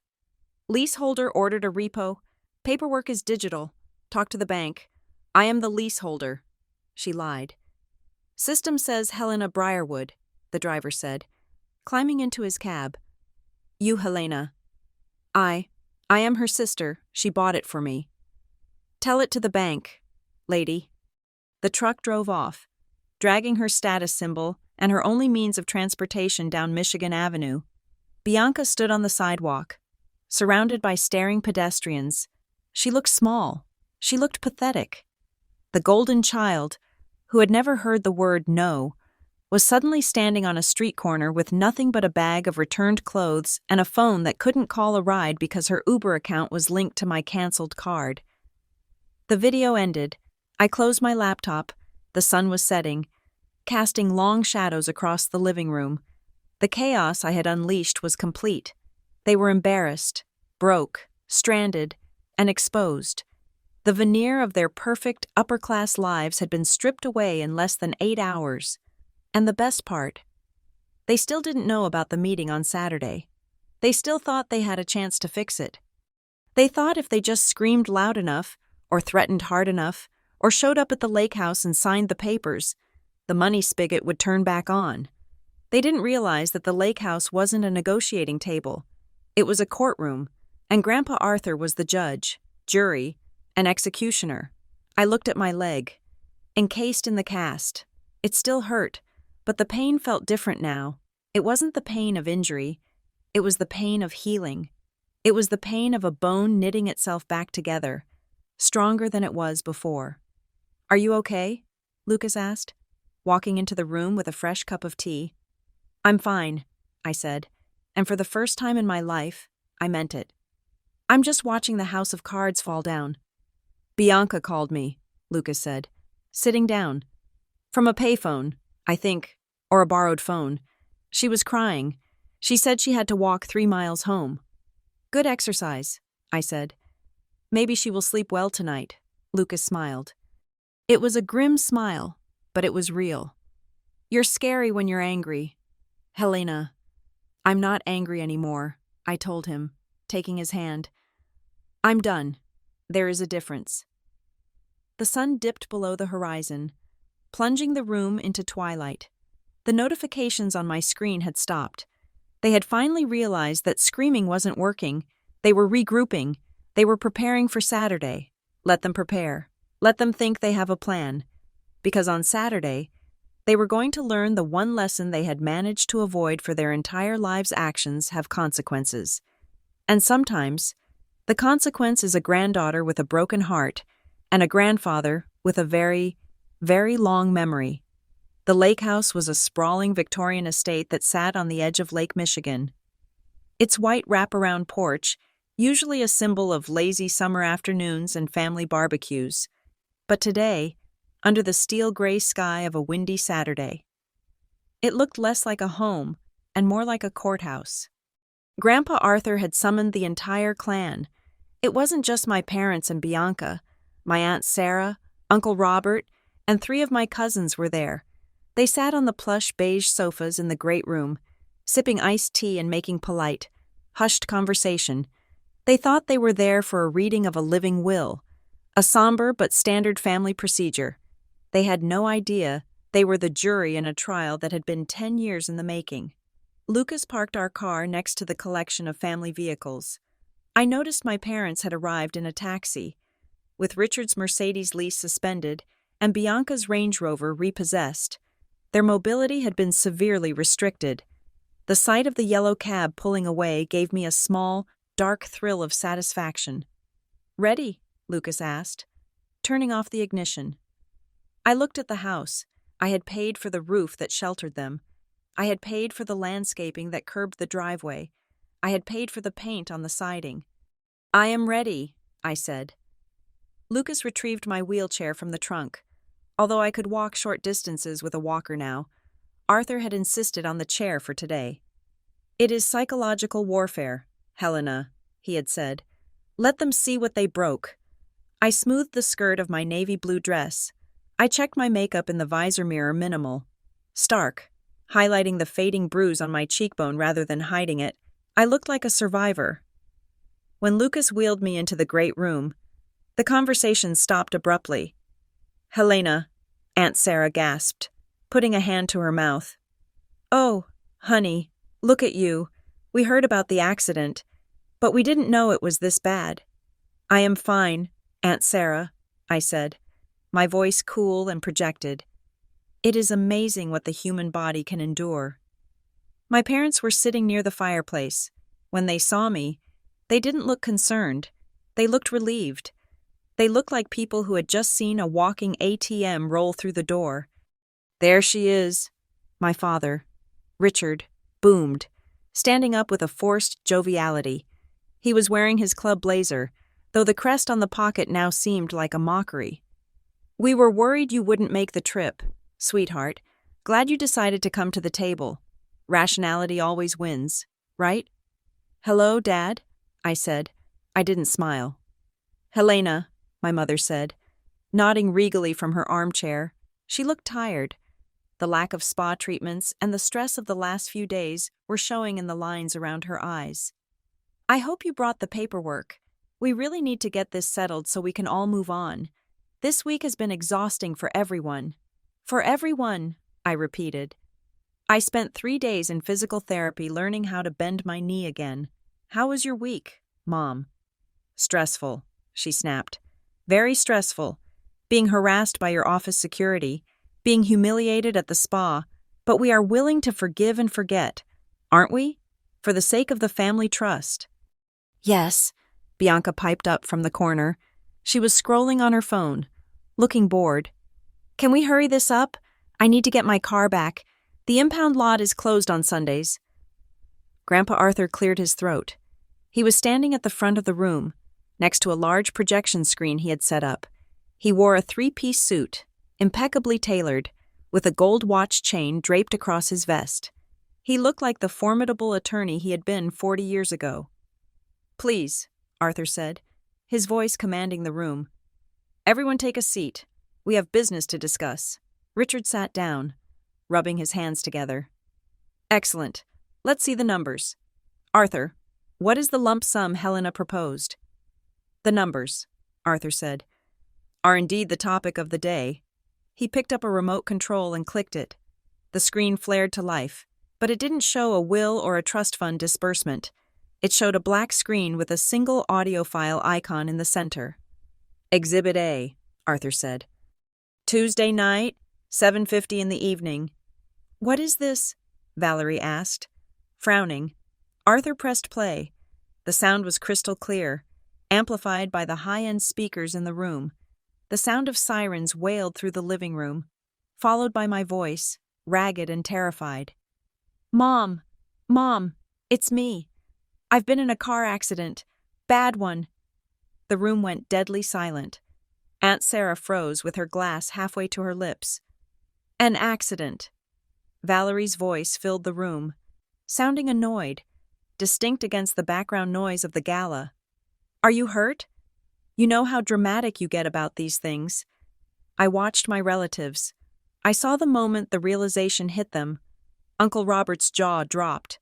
Cousin Emily looked from the screen to Valerie with wide, horrified eyes. "Mom, I have 3 broken ribs. Sophia is at home. Mrs. Higgins is diabetic. I am not leaving the party. Helena." The recording captured the screech in my mother's voice perfectly. "Stop being so selfish. I finally have a night to myself." Arthur stopped the recording. The silence that followed was heavy, suffocating. It was the silence of a room where social niceties had been violently murdered. "Valerie," Aunt Sarah whispered, her voice trembling. You didn't go." "It is taken out of context," Valerie shouted. Jumping up, her face was a mask of panic. "She was fine. Listen to her voice. She was talking. She was exaggerating to ruin my evening, and clearly, she survived. Look at her." "Sit down, Valerie," Arthur roared. It was a sound I hadn't heard since I was a child. A thunderclap of authority that made everyone flinch. Valerie sat. Arthur clicked the remote again. "Exhibit B," he said. The screen changed. It was now a spreadsheet, a complex, detailed financial ledger with columns of red and green. "For 10 years, Arthur began, pacing back and forth like a tiger. "Richard and Valerie have claimed to be destitute. They claimed the bankruptcy took everything. They told their daughter, Helena, that they were on the brink of homelessness." He pointed the laser pointer at a column of green figures. "This," he said, "is the money Helena Briarwood has transferred to them. $7,000 a month, every month, for 120 months, plus emergency payments, plus tuition for Bianca's children, plus loans for cars." The laser dot traced the total at the bottom. $842,000, Arthur read aloud. A collective gasp went through the room. 800,000. Uncle Robert choked. "Richard, you told me you were living on Social Security. You borrowed $2,000 from me last Christmas for heating bills." Richard turned crimson. He sank lower in his seat. "And this," Arthur continued, clicking to the next slide, "is Richard Briarwood's actual income for the last decade." The screen showed a single, flat line, 0. "He hasn't worked a day," Arthur said. "He hasn't invested. He hasn't consulted. He has played golf. He has drunk scotch. And he has spent his daughter's life savings." "I manage the family assets," Richard protested, his voice squeaky. "I kept up appearances. You don't understand the cost of maintaining a lifestyle in this community. If people knew we were broke. The shame." "The shame." Arthur laughed, a dry, humorless sound. "You want to talk about shame? Let's talk about the $60,000 you lost at the Riverboat Casino in 2019. The screen changed again. Scans of gambling markers, betting slips. "You told Helena that money was for a new boiler," Arthur said. "It was for poker." Bianca stood up. Her face flushed.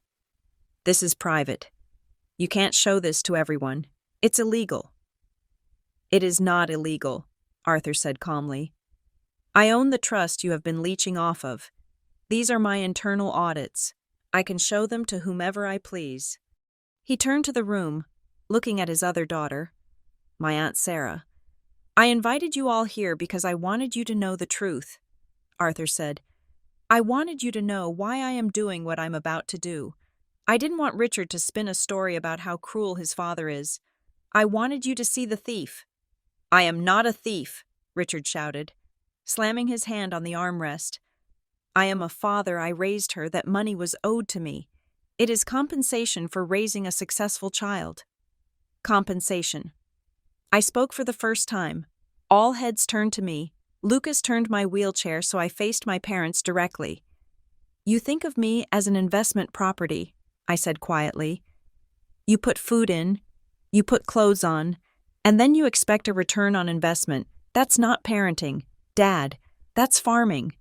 "We loved you," Valerie cried, tears streaming down her face, theatrical tears, the kind she could summon on command.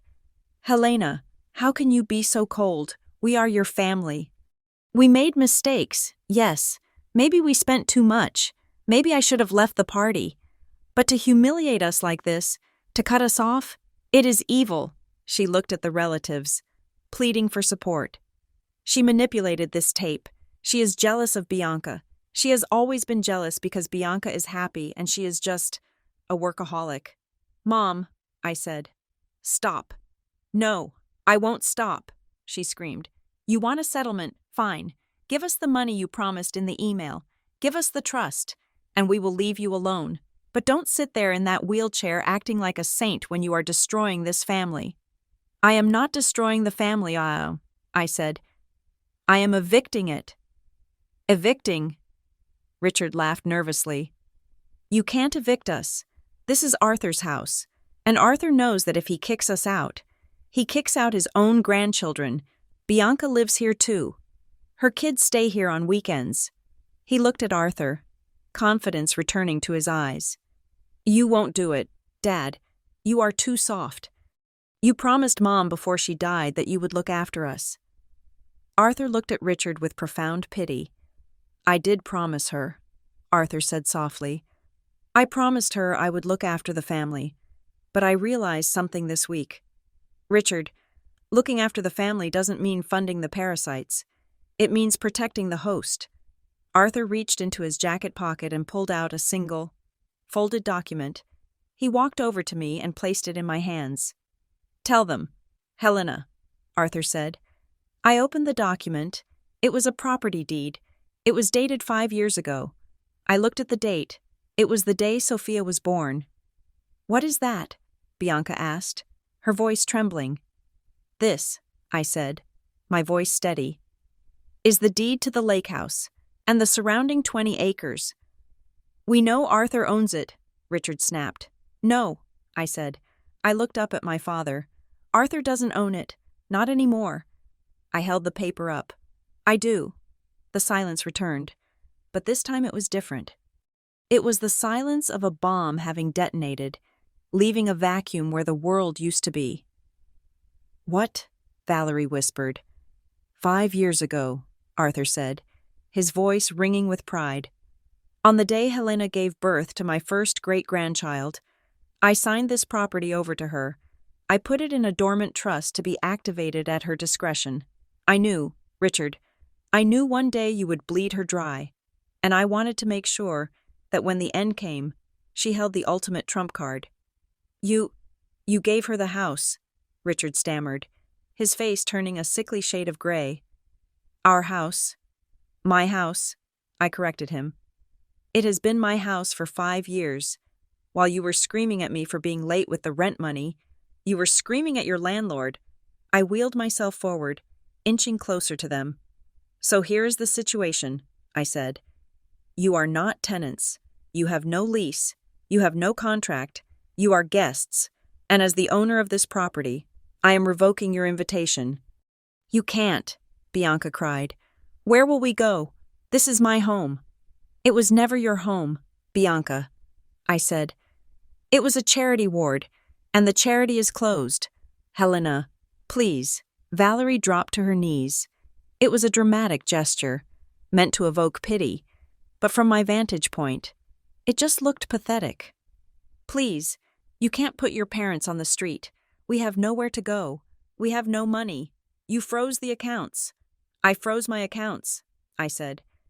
"You are welcome to spend your own money." "Oh, wait, you don't have any." "We will sue," Richard yelled, panic taking over. "This is fraud transferring assets to hide them. We will sue." "Sue me," I said. "Please. My lawyer is James Thorne. He is very expensive, and he is very aggressive, and unlike you, I can afford him." I looked at my watch. "It is 2:00, I said. "I have hired a security team. They will be here at 4. You have 2 hours to pack your personal effects. Clothes, toiletries, photos, that is all." 2 hours, Valerie shrieked. "We have furniture. We have antiques." "The furniture belongs to the house," I said. "The antiques were bought with my money. They stay. You take what you can carry." "And if we refuse," Richard snarled, standing up and looming over me. Lucas stepped forward, his hand resting on my shoulder, but I didn't need him. "If you refuse," I said, meeting my father's eyes without flinching, "then at 4:00, the sheriff's deputies who are already parked at the end of the driveway will escort you out for criminal trespass, and I will press charges." I pointed to the door. "Get out of my house." Richard looked at me. He looked at Arthur, who stood like a stone statue. He looked at the relatives, who were staring at him with a mixture of horror and judgment. He realized, finally, that there was no audience left to manipulate. The curtain had fallen. "You will regret this," he spat. "You will die alone. Helena, you cold-hearted bitch." "Better to be alone," I said, "than to be surrounded by people who would let me die." He turned and stormed out of the room. Valerie scrambled up, grabbing her purse, casting one last hateful look at me before running after him. Bianca stood there for a moment, looking lost.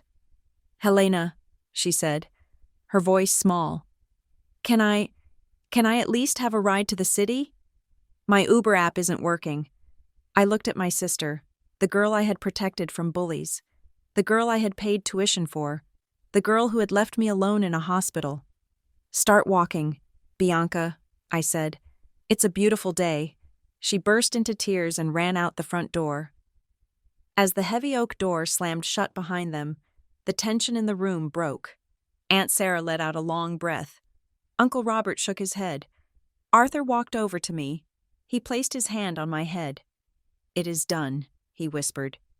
"Yes," I said, feeling the first real tear I had shed in days roll down my cheek.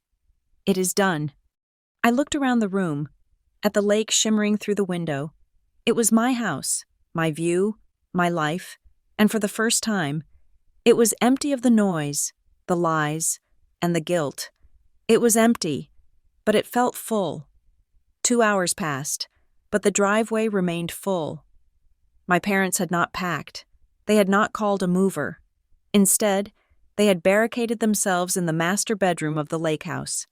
A final, desperate act of defiance. From the great room, I could hear Richard shouting into his phone, his voice muffled by the thick oak door but unmistakably frantic. At 4 o'clock, the time I had designated for their departure, Richard emerged. He did not have a suitcase. He had a piece of paper, a hastily scribbled note. He waved in the air like a sword. "You cannot evict us," he shouted from the top of the staircase, looking down at the assembled family like a mad king addressing a rebellious court. "I just spoke to my lawyer friend, Bob. He says we have squatters' rights. We have established residency for 10 years. You need to give us 30 days' notice, maybe even 60. You can't just throw us out on a Saturday afternoon." Valerie stood behind him, nodding vigorously, her face streaked with mascara but her eyes gleaming with a renewed, vicious hope. "That is right. The law protects tenants. Try to move us, Helena, and we will call the police and report you for illegal eviction." I sighed. It was a deep, weary sound. They still didn't get it. They were bringing a knife to a nuclear war. "Squatters' rights," Arthur repeated, standing up from his chair. He didn't look angry anymore. He looked almost bored. "Is that your play, Richard? You want to claim legal residency to buy yourself a few more weeks?" "It is the law," Richard sneered. "Bob says you are powerless without a court order." "Bob is a divorce attorney who works out of a strip mall," Arthur said dryly. "But fine. If you want to involve the law, let us involve the law. But let us involve the federal law." Arthur pulled out his phone. It wasn't the sleek smartphone he usually used. It was an older, encrypted device he kept for specific business. "What are you doing?" Valerie asked, her voice faltering slightly. "I am making a call," Arthur said. "Just one call. I told you. Richard, I told you to leave with dignity. You chose this," he dialed. He put the phone on speaker, but held it close to his chest so only the voice on the other end could be heard clearly. "Director Vance?" Arthur said. "It is Arthur Sterling. Yes, I am afraid it is time to open the file on the Phoenix Holdings irregularities. Yes, the tax evasion matter we discussed hypothetically last month. It is no longer hypothetical. I am formally reporting a decade of structured fraud." Richard froze on the stairs. "Tax evasion. What are you talking about?" Arthur ignored him. "Yes, Director. The beneficiaries, Richard and Valerie Briarwood, have been receiving roughly $84,000 annually in unreported income. They classified it as non-taxable gifts on their joint filings to avoid income tax. However, The funds were used for personal luxury expenses and disguised as maintenance costs for a property they do not own. Yes, it constitutes wire fraud and tax fraud. I have the bank records ready to upload. Do it now. He hung up. The silence in the room was absolute. You called the IRS, Richard whispered, his face draining of all color. Dad, you can't be serious. That is prison time. And the penalties, Arthur added calmly. Back taxes, interest, fines. They will freeze everything. Richard, every account, every asset, even your Social Security checks. You are bluffing, Valerie said, her voice shaking. You wouldn't send your own daughter to jail. I gave you a choice, Arthur said cold-heartedly. I gave you 2 hours to leave. You chose to claim squatters' rights. Well, squatters don't have immunity from the federal government. Before Richard could respond, his own phone rang. It was a shrill, piercing sound in the quiet house. He looked at the screen. It's the bank. He answered it, his hand trembling so violently he almost dropped the device. Hello? Yes. This is Richard. What do you mean, frozen? What court order? No. That is impossible. I need access to that account I have. Hello? Hello? He lowered the phone slowly. He looked like a man who had just been shot in the stomach. They froze it, he whispered. They froze the checking account, the savings, even the retirement fund. It says, pending federal investigation. It happens fast in the digital age, Arthur noted, checking his watch. The algorithms pick up the flag immediately when a priority report is filed. You destroyed us, Valerie screamed, rushing down the stairs to pound her fists on Arthur's chest. You monster! You destroyed us! Lucas stepped forward and gently but firmly pulled her away. Do not touch him. And there is one more thing, Arthur said, smoothing his lapel where Valerie had grabbed him. The squatter's rights argument requires that the tenant has not violated the terms of occupancy, but the Phoenix Holdings trust deed has a moral turpitude clause. Any tenant engaged in criminal activity such as tax fraud forfeits all residency rights immediately. No 30 days, no notice, immediate eviction. He looked at the sheriff's deputies who were now visible through the front window, walking up the driveway. The police are not here to arrest me for illegal eviction. Richard, Arthur said, they are here to enforce the removal of criminals from the property. Richard collapsed onto the bottom step. He put his head in his hands. The arrogance, the bluster, the Bob-said confidence, it was all gone. He was just a 60-year-old man who had played a game he didn't understand and lost everything. Bianca, who had been watching from the hallway, suddenly stepped forward. Her eyes were wide, darting between her parents and Arthur. Wait, she said. Wait a minute. You guys, you didn't pay taxes. Shut up, Bianca, Richard groaned. No, she shouted. You told me everything was legal. You told me the money Helena sent was a trust fund payout. You told me it was tax-free. I didn't declare it either. Are they going to come after me? Probably, Arthur said. You were a beneficiary of the fraud. Ignorance is not a defense. Bianca turned on her parents with the ferocity of a cornered animal. You lied to me. You put me in danger. I have kids. If I go to jail? Oh my God, you are the worst parents in the world. We did it for you, Valerie shrieked back. We bought you the car. We paid for your divorce lawyer. You did it with stolen money, Bianca yelled.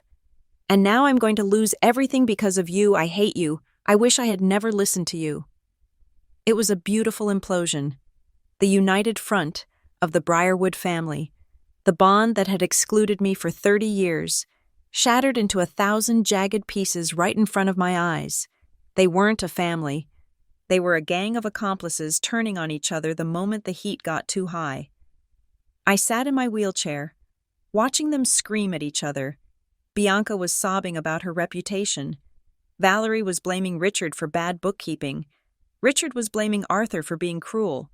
And I felt light. I realized that the heavy stone I had been carrying in my chest, the guilt, the obligation, the desperate need for their approval was gone. It hadn't just been lifted, it had been pulverized. "It is over," I said. My voice wasn't loud, but it cut through their shouting match. They stopped and looked at me. "The deputies are at the door," I said. "You can leave now, on your own feet, or you can be dragged out in handcuffs. Those are your options." Richard stood up. He looked old, defeated. He looked at me one last time, searching for a trace of the daughter who used to fix everything. "Helena," he croaked, "please, where will we sleep tonight?" "I don't know. Dad," I said. "Maybe you can call Bob. Maybe he has a couch." He flinched as if I had slapped him. He turned and walked to the door. He didn't look back. Valerie followed him, weeping loudly, clutching her Prada bag like a life preserver. Bianca hesitated, looking at me with pleading eyes. "Helena." "Go," I said. She ran after them. The sheriff's deputies met them on the porch. I watched through the window as they checked their IDs, handed them a paper, likely the restraining order, and escorted them to the taxi that was still waiting, the meter running up a bill they could no longer pay. As the taxi drove away, disappearing down the long, tree-lined driveway, the silence returned to the lake house. But this time, it wasn't heavy. It was clean. It was the silence of a fresh start. Arthur walked over to the fireplace and threw the remote control onto the sofa. He looked exhausted, but his eyes were bright. "I hated doing that," he admitted quietly. "Director Vance is going to have a field day with the paperwork. You saved me, Grandpa," I said. "You saved Sophia." "I just made a phone call," he said, winking. "You did the hard part. You survived." Lucas knelt beside my chair and kissed my hand. "Are you okay?" "I am more than okay," I said, looking around the room at the aunt and uncle who were still sitting in stunned silence, processing the fact that their poor brother was actually a fraudster. "I am free." "Well," Aunt Sarah said, standing up and smoothing her skirt, "that was certainly the most eventful family gathering we have ever had. Does anyone need a drink?" "I think there is a bottle of scotch Richard didn't manage to steal." We laughed. It was a nervous, shaky laugh. But it was real. The sun broke through the gray clouds outside, casting a beam of golden light across the floorboards where my father had stood and lied only minutes before. The shadows retreated. The house felt like mine for the first time. I looked at the deed in my lap. Helena Briarwood. No, not just Briarwood.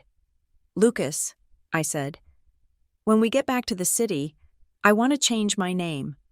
"To what?" he asked. "To Sterling," I said, looking at Arthur. "Helena Sterling. I want my grandfather's name. I want Sophia to have a name that means something." Arthur's eyes filled with tears. He nodded once, unable to speak. The war was over, the enemy was vanquished, and the rebuilding was about to begin. The fallout of a nuclear explosion is often quieter than the blast itself, but it is far more deadly. For my parents and my sister, the week following their eviction from the lake house was a slow, suffocating descent into a reality they had spent 30 years avoiding. They moved into a 2-bedroom apartment in a neighborhood that Richard would have previously locked his car doors driving through. It was a basement unit with peeling paint and bars on the windows. I knew this not because I visited, but because the sheriff's department sent me the address for the restraining order paperwork. They had scraped together the security deposit by selling Valerie's collection of vintage handbags to a pawn shop for a fraction of their value. The social exile was swift and brutal. In the upper echelons of Chicago society, tax fraud is considered distasteful, but abandoning a child is considered unforgivable. The audio recording of my mother refusing to help me had not just been played in the lobby of my office. It had, inevitably, leaked. Someone had recorded it on their phone and uploaded it to a community forum.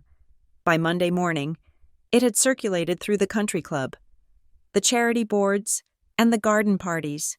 Valerie tried to go to her usual hair salon on Tuesday. The owner, a woman who had known her for 15 years, met her at the door and quietly asked her to leave, citing that her presence was making other clients uncomfortable. Richard tried to get a table at his favorite steakhouse. He was told they were fully booked for the next 6 months. They were pariahs. They were ghosts haunting a city that no longer wanted them. I sat in front of the full-length mirror in my bedroom, adjusting the brace on my leg. The cast was gone, replaced by a heavy support boot. I traced the line of the scar running down my forehead, hidden slightly by my bangs. I traced the angry red welt on my collarbone where the seatbelt had dug in. A month ago, these scars would have horrified me. I would have seen them as imperfections, as damage. Now, looking at them in the soft morning light, I saw them differently. They were not wounds. They were the receipt. I had paid a high price for my freedom, and these marks were the proof of purchase. I was broken, yes, but I had healed in a shape that no longer fit in their boxes. "You look beautiful," Lucas said, appearing in the doorway.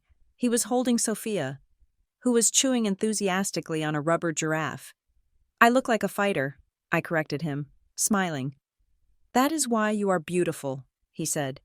We had an appointment with Arthur's estate attorney that morning. It was a formality, but a necessary one. When we arrived at the mahogany-paneled office, Arthur was already there, looking sharp in a tweed suit. He had the energy of a man 20 years younger. "The papers are ready." Arthur, the attorney, Mr. Henderson, said, sliding a thick document across the desk. Arthur put on his reading glasses. "And the specific clause regarding Richard and Valerie, it is included, exactly as you dictated." "Mr. Henderson said. Arthur signed the document with a flourish. This was his new last will and testament, under the new terms. The entirety of the Sterling estate, the lake house, the investment portfolio, the vintage car collection, and the family trust was left to Sophia Sterling, with myself as the sole trustee, until she reached the age of 25. And for Richard and Valerie, to my daughter of Valerie and her husband Richard," Arthur read aloud, a grim satisfaction in his voice. "I leave the sum of $1 each. This amount is not an oversight, but a reflection of the value they placed on their own family when it mattered most." $1. It was a legal masterstroke. By leaving them a specific amount, no matter how small, it proved they weren't forgotten, making it nearly impossible for them to contest the will on the grounds of being accidentally omitted. It was a deliberate, calculated insult enshrined in legal binding. "And for Bianca?" I asked. "Bianca gets nothing," Arthur said, closing the folder. "Not even $1. She's young enough to work. Let this be her motivation."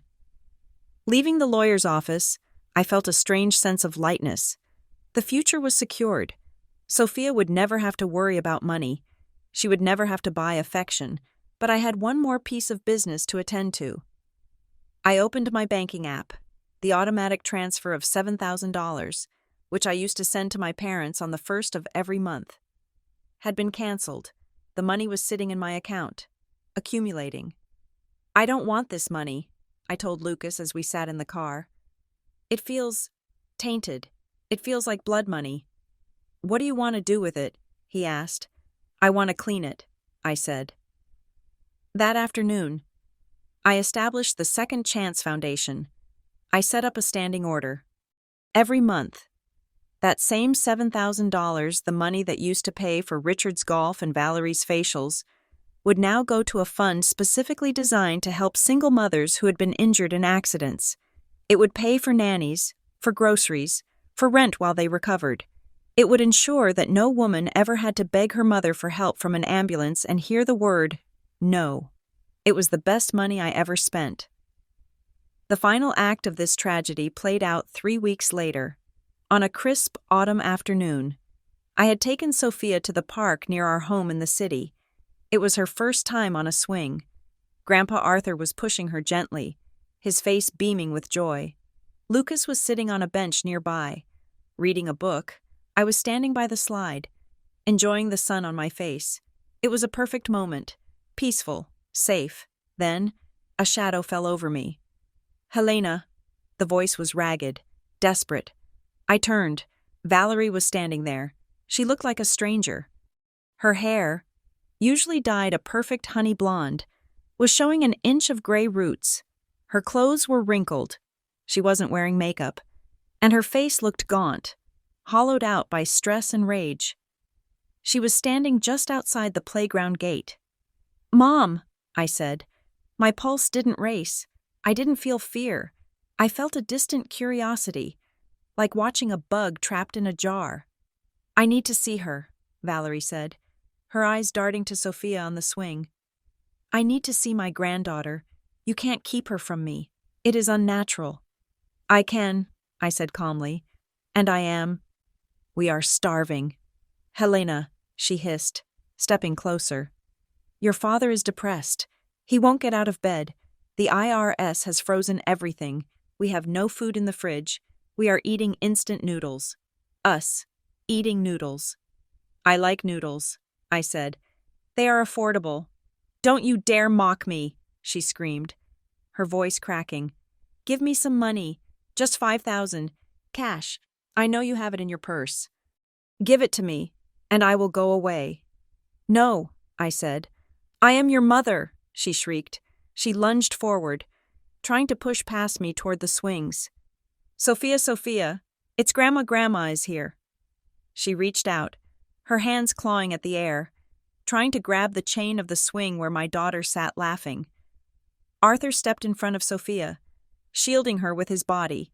He looked at his daughter with eyes of ice, but before Valerie could touch him, a large hand clamped down on her shoulder.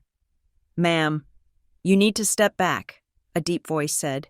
It was Mike, the private security guard I had hired the day they moved out. I hadn't told them about him. He had been sitting on a bench 10 feet away, dressed in plain clothes, watching. "Get off me!" Valerie yelled, thrashing in his grip. "That is my family. I have rights." "You are violating a restraining order," Mike said calmly, twisting her arm behind her back with professional ease. "Police are on their way. I signaled them 2 minutes ago when you entered the perimeter." "Helena," Valerie screamed, looking at me. Her eyes were wild. "Tell him to let me go. I just wanted to see the baby. I just wanted to hold her. Please, I am your mother." I looked at her. I looked at the woman who had given birth to me, the woman I had spent 32 years trying to please. I looked for the love. I looked for the connection.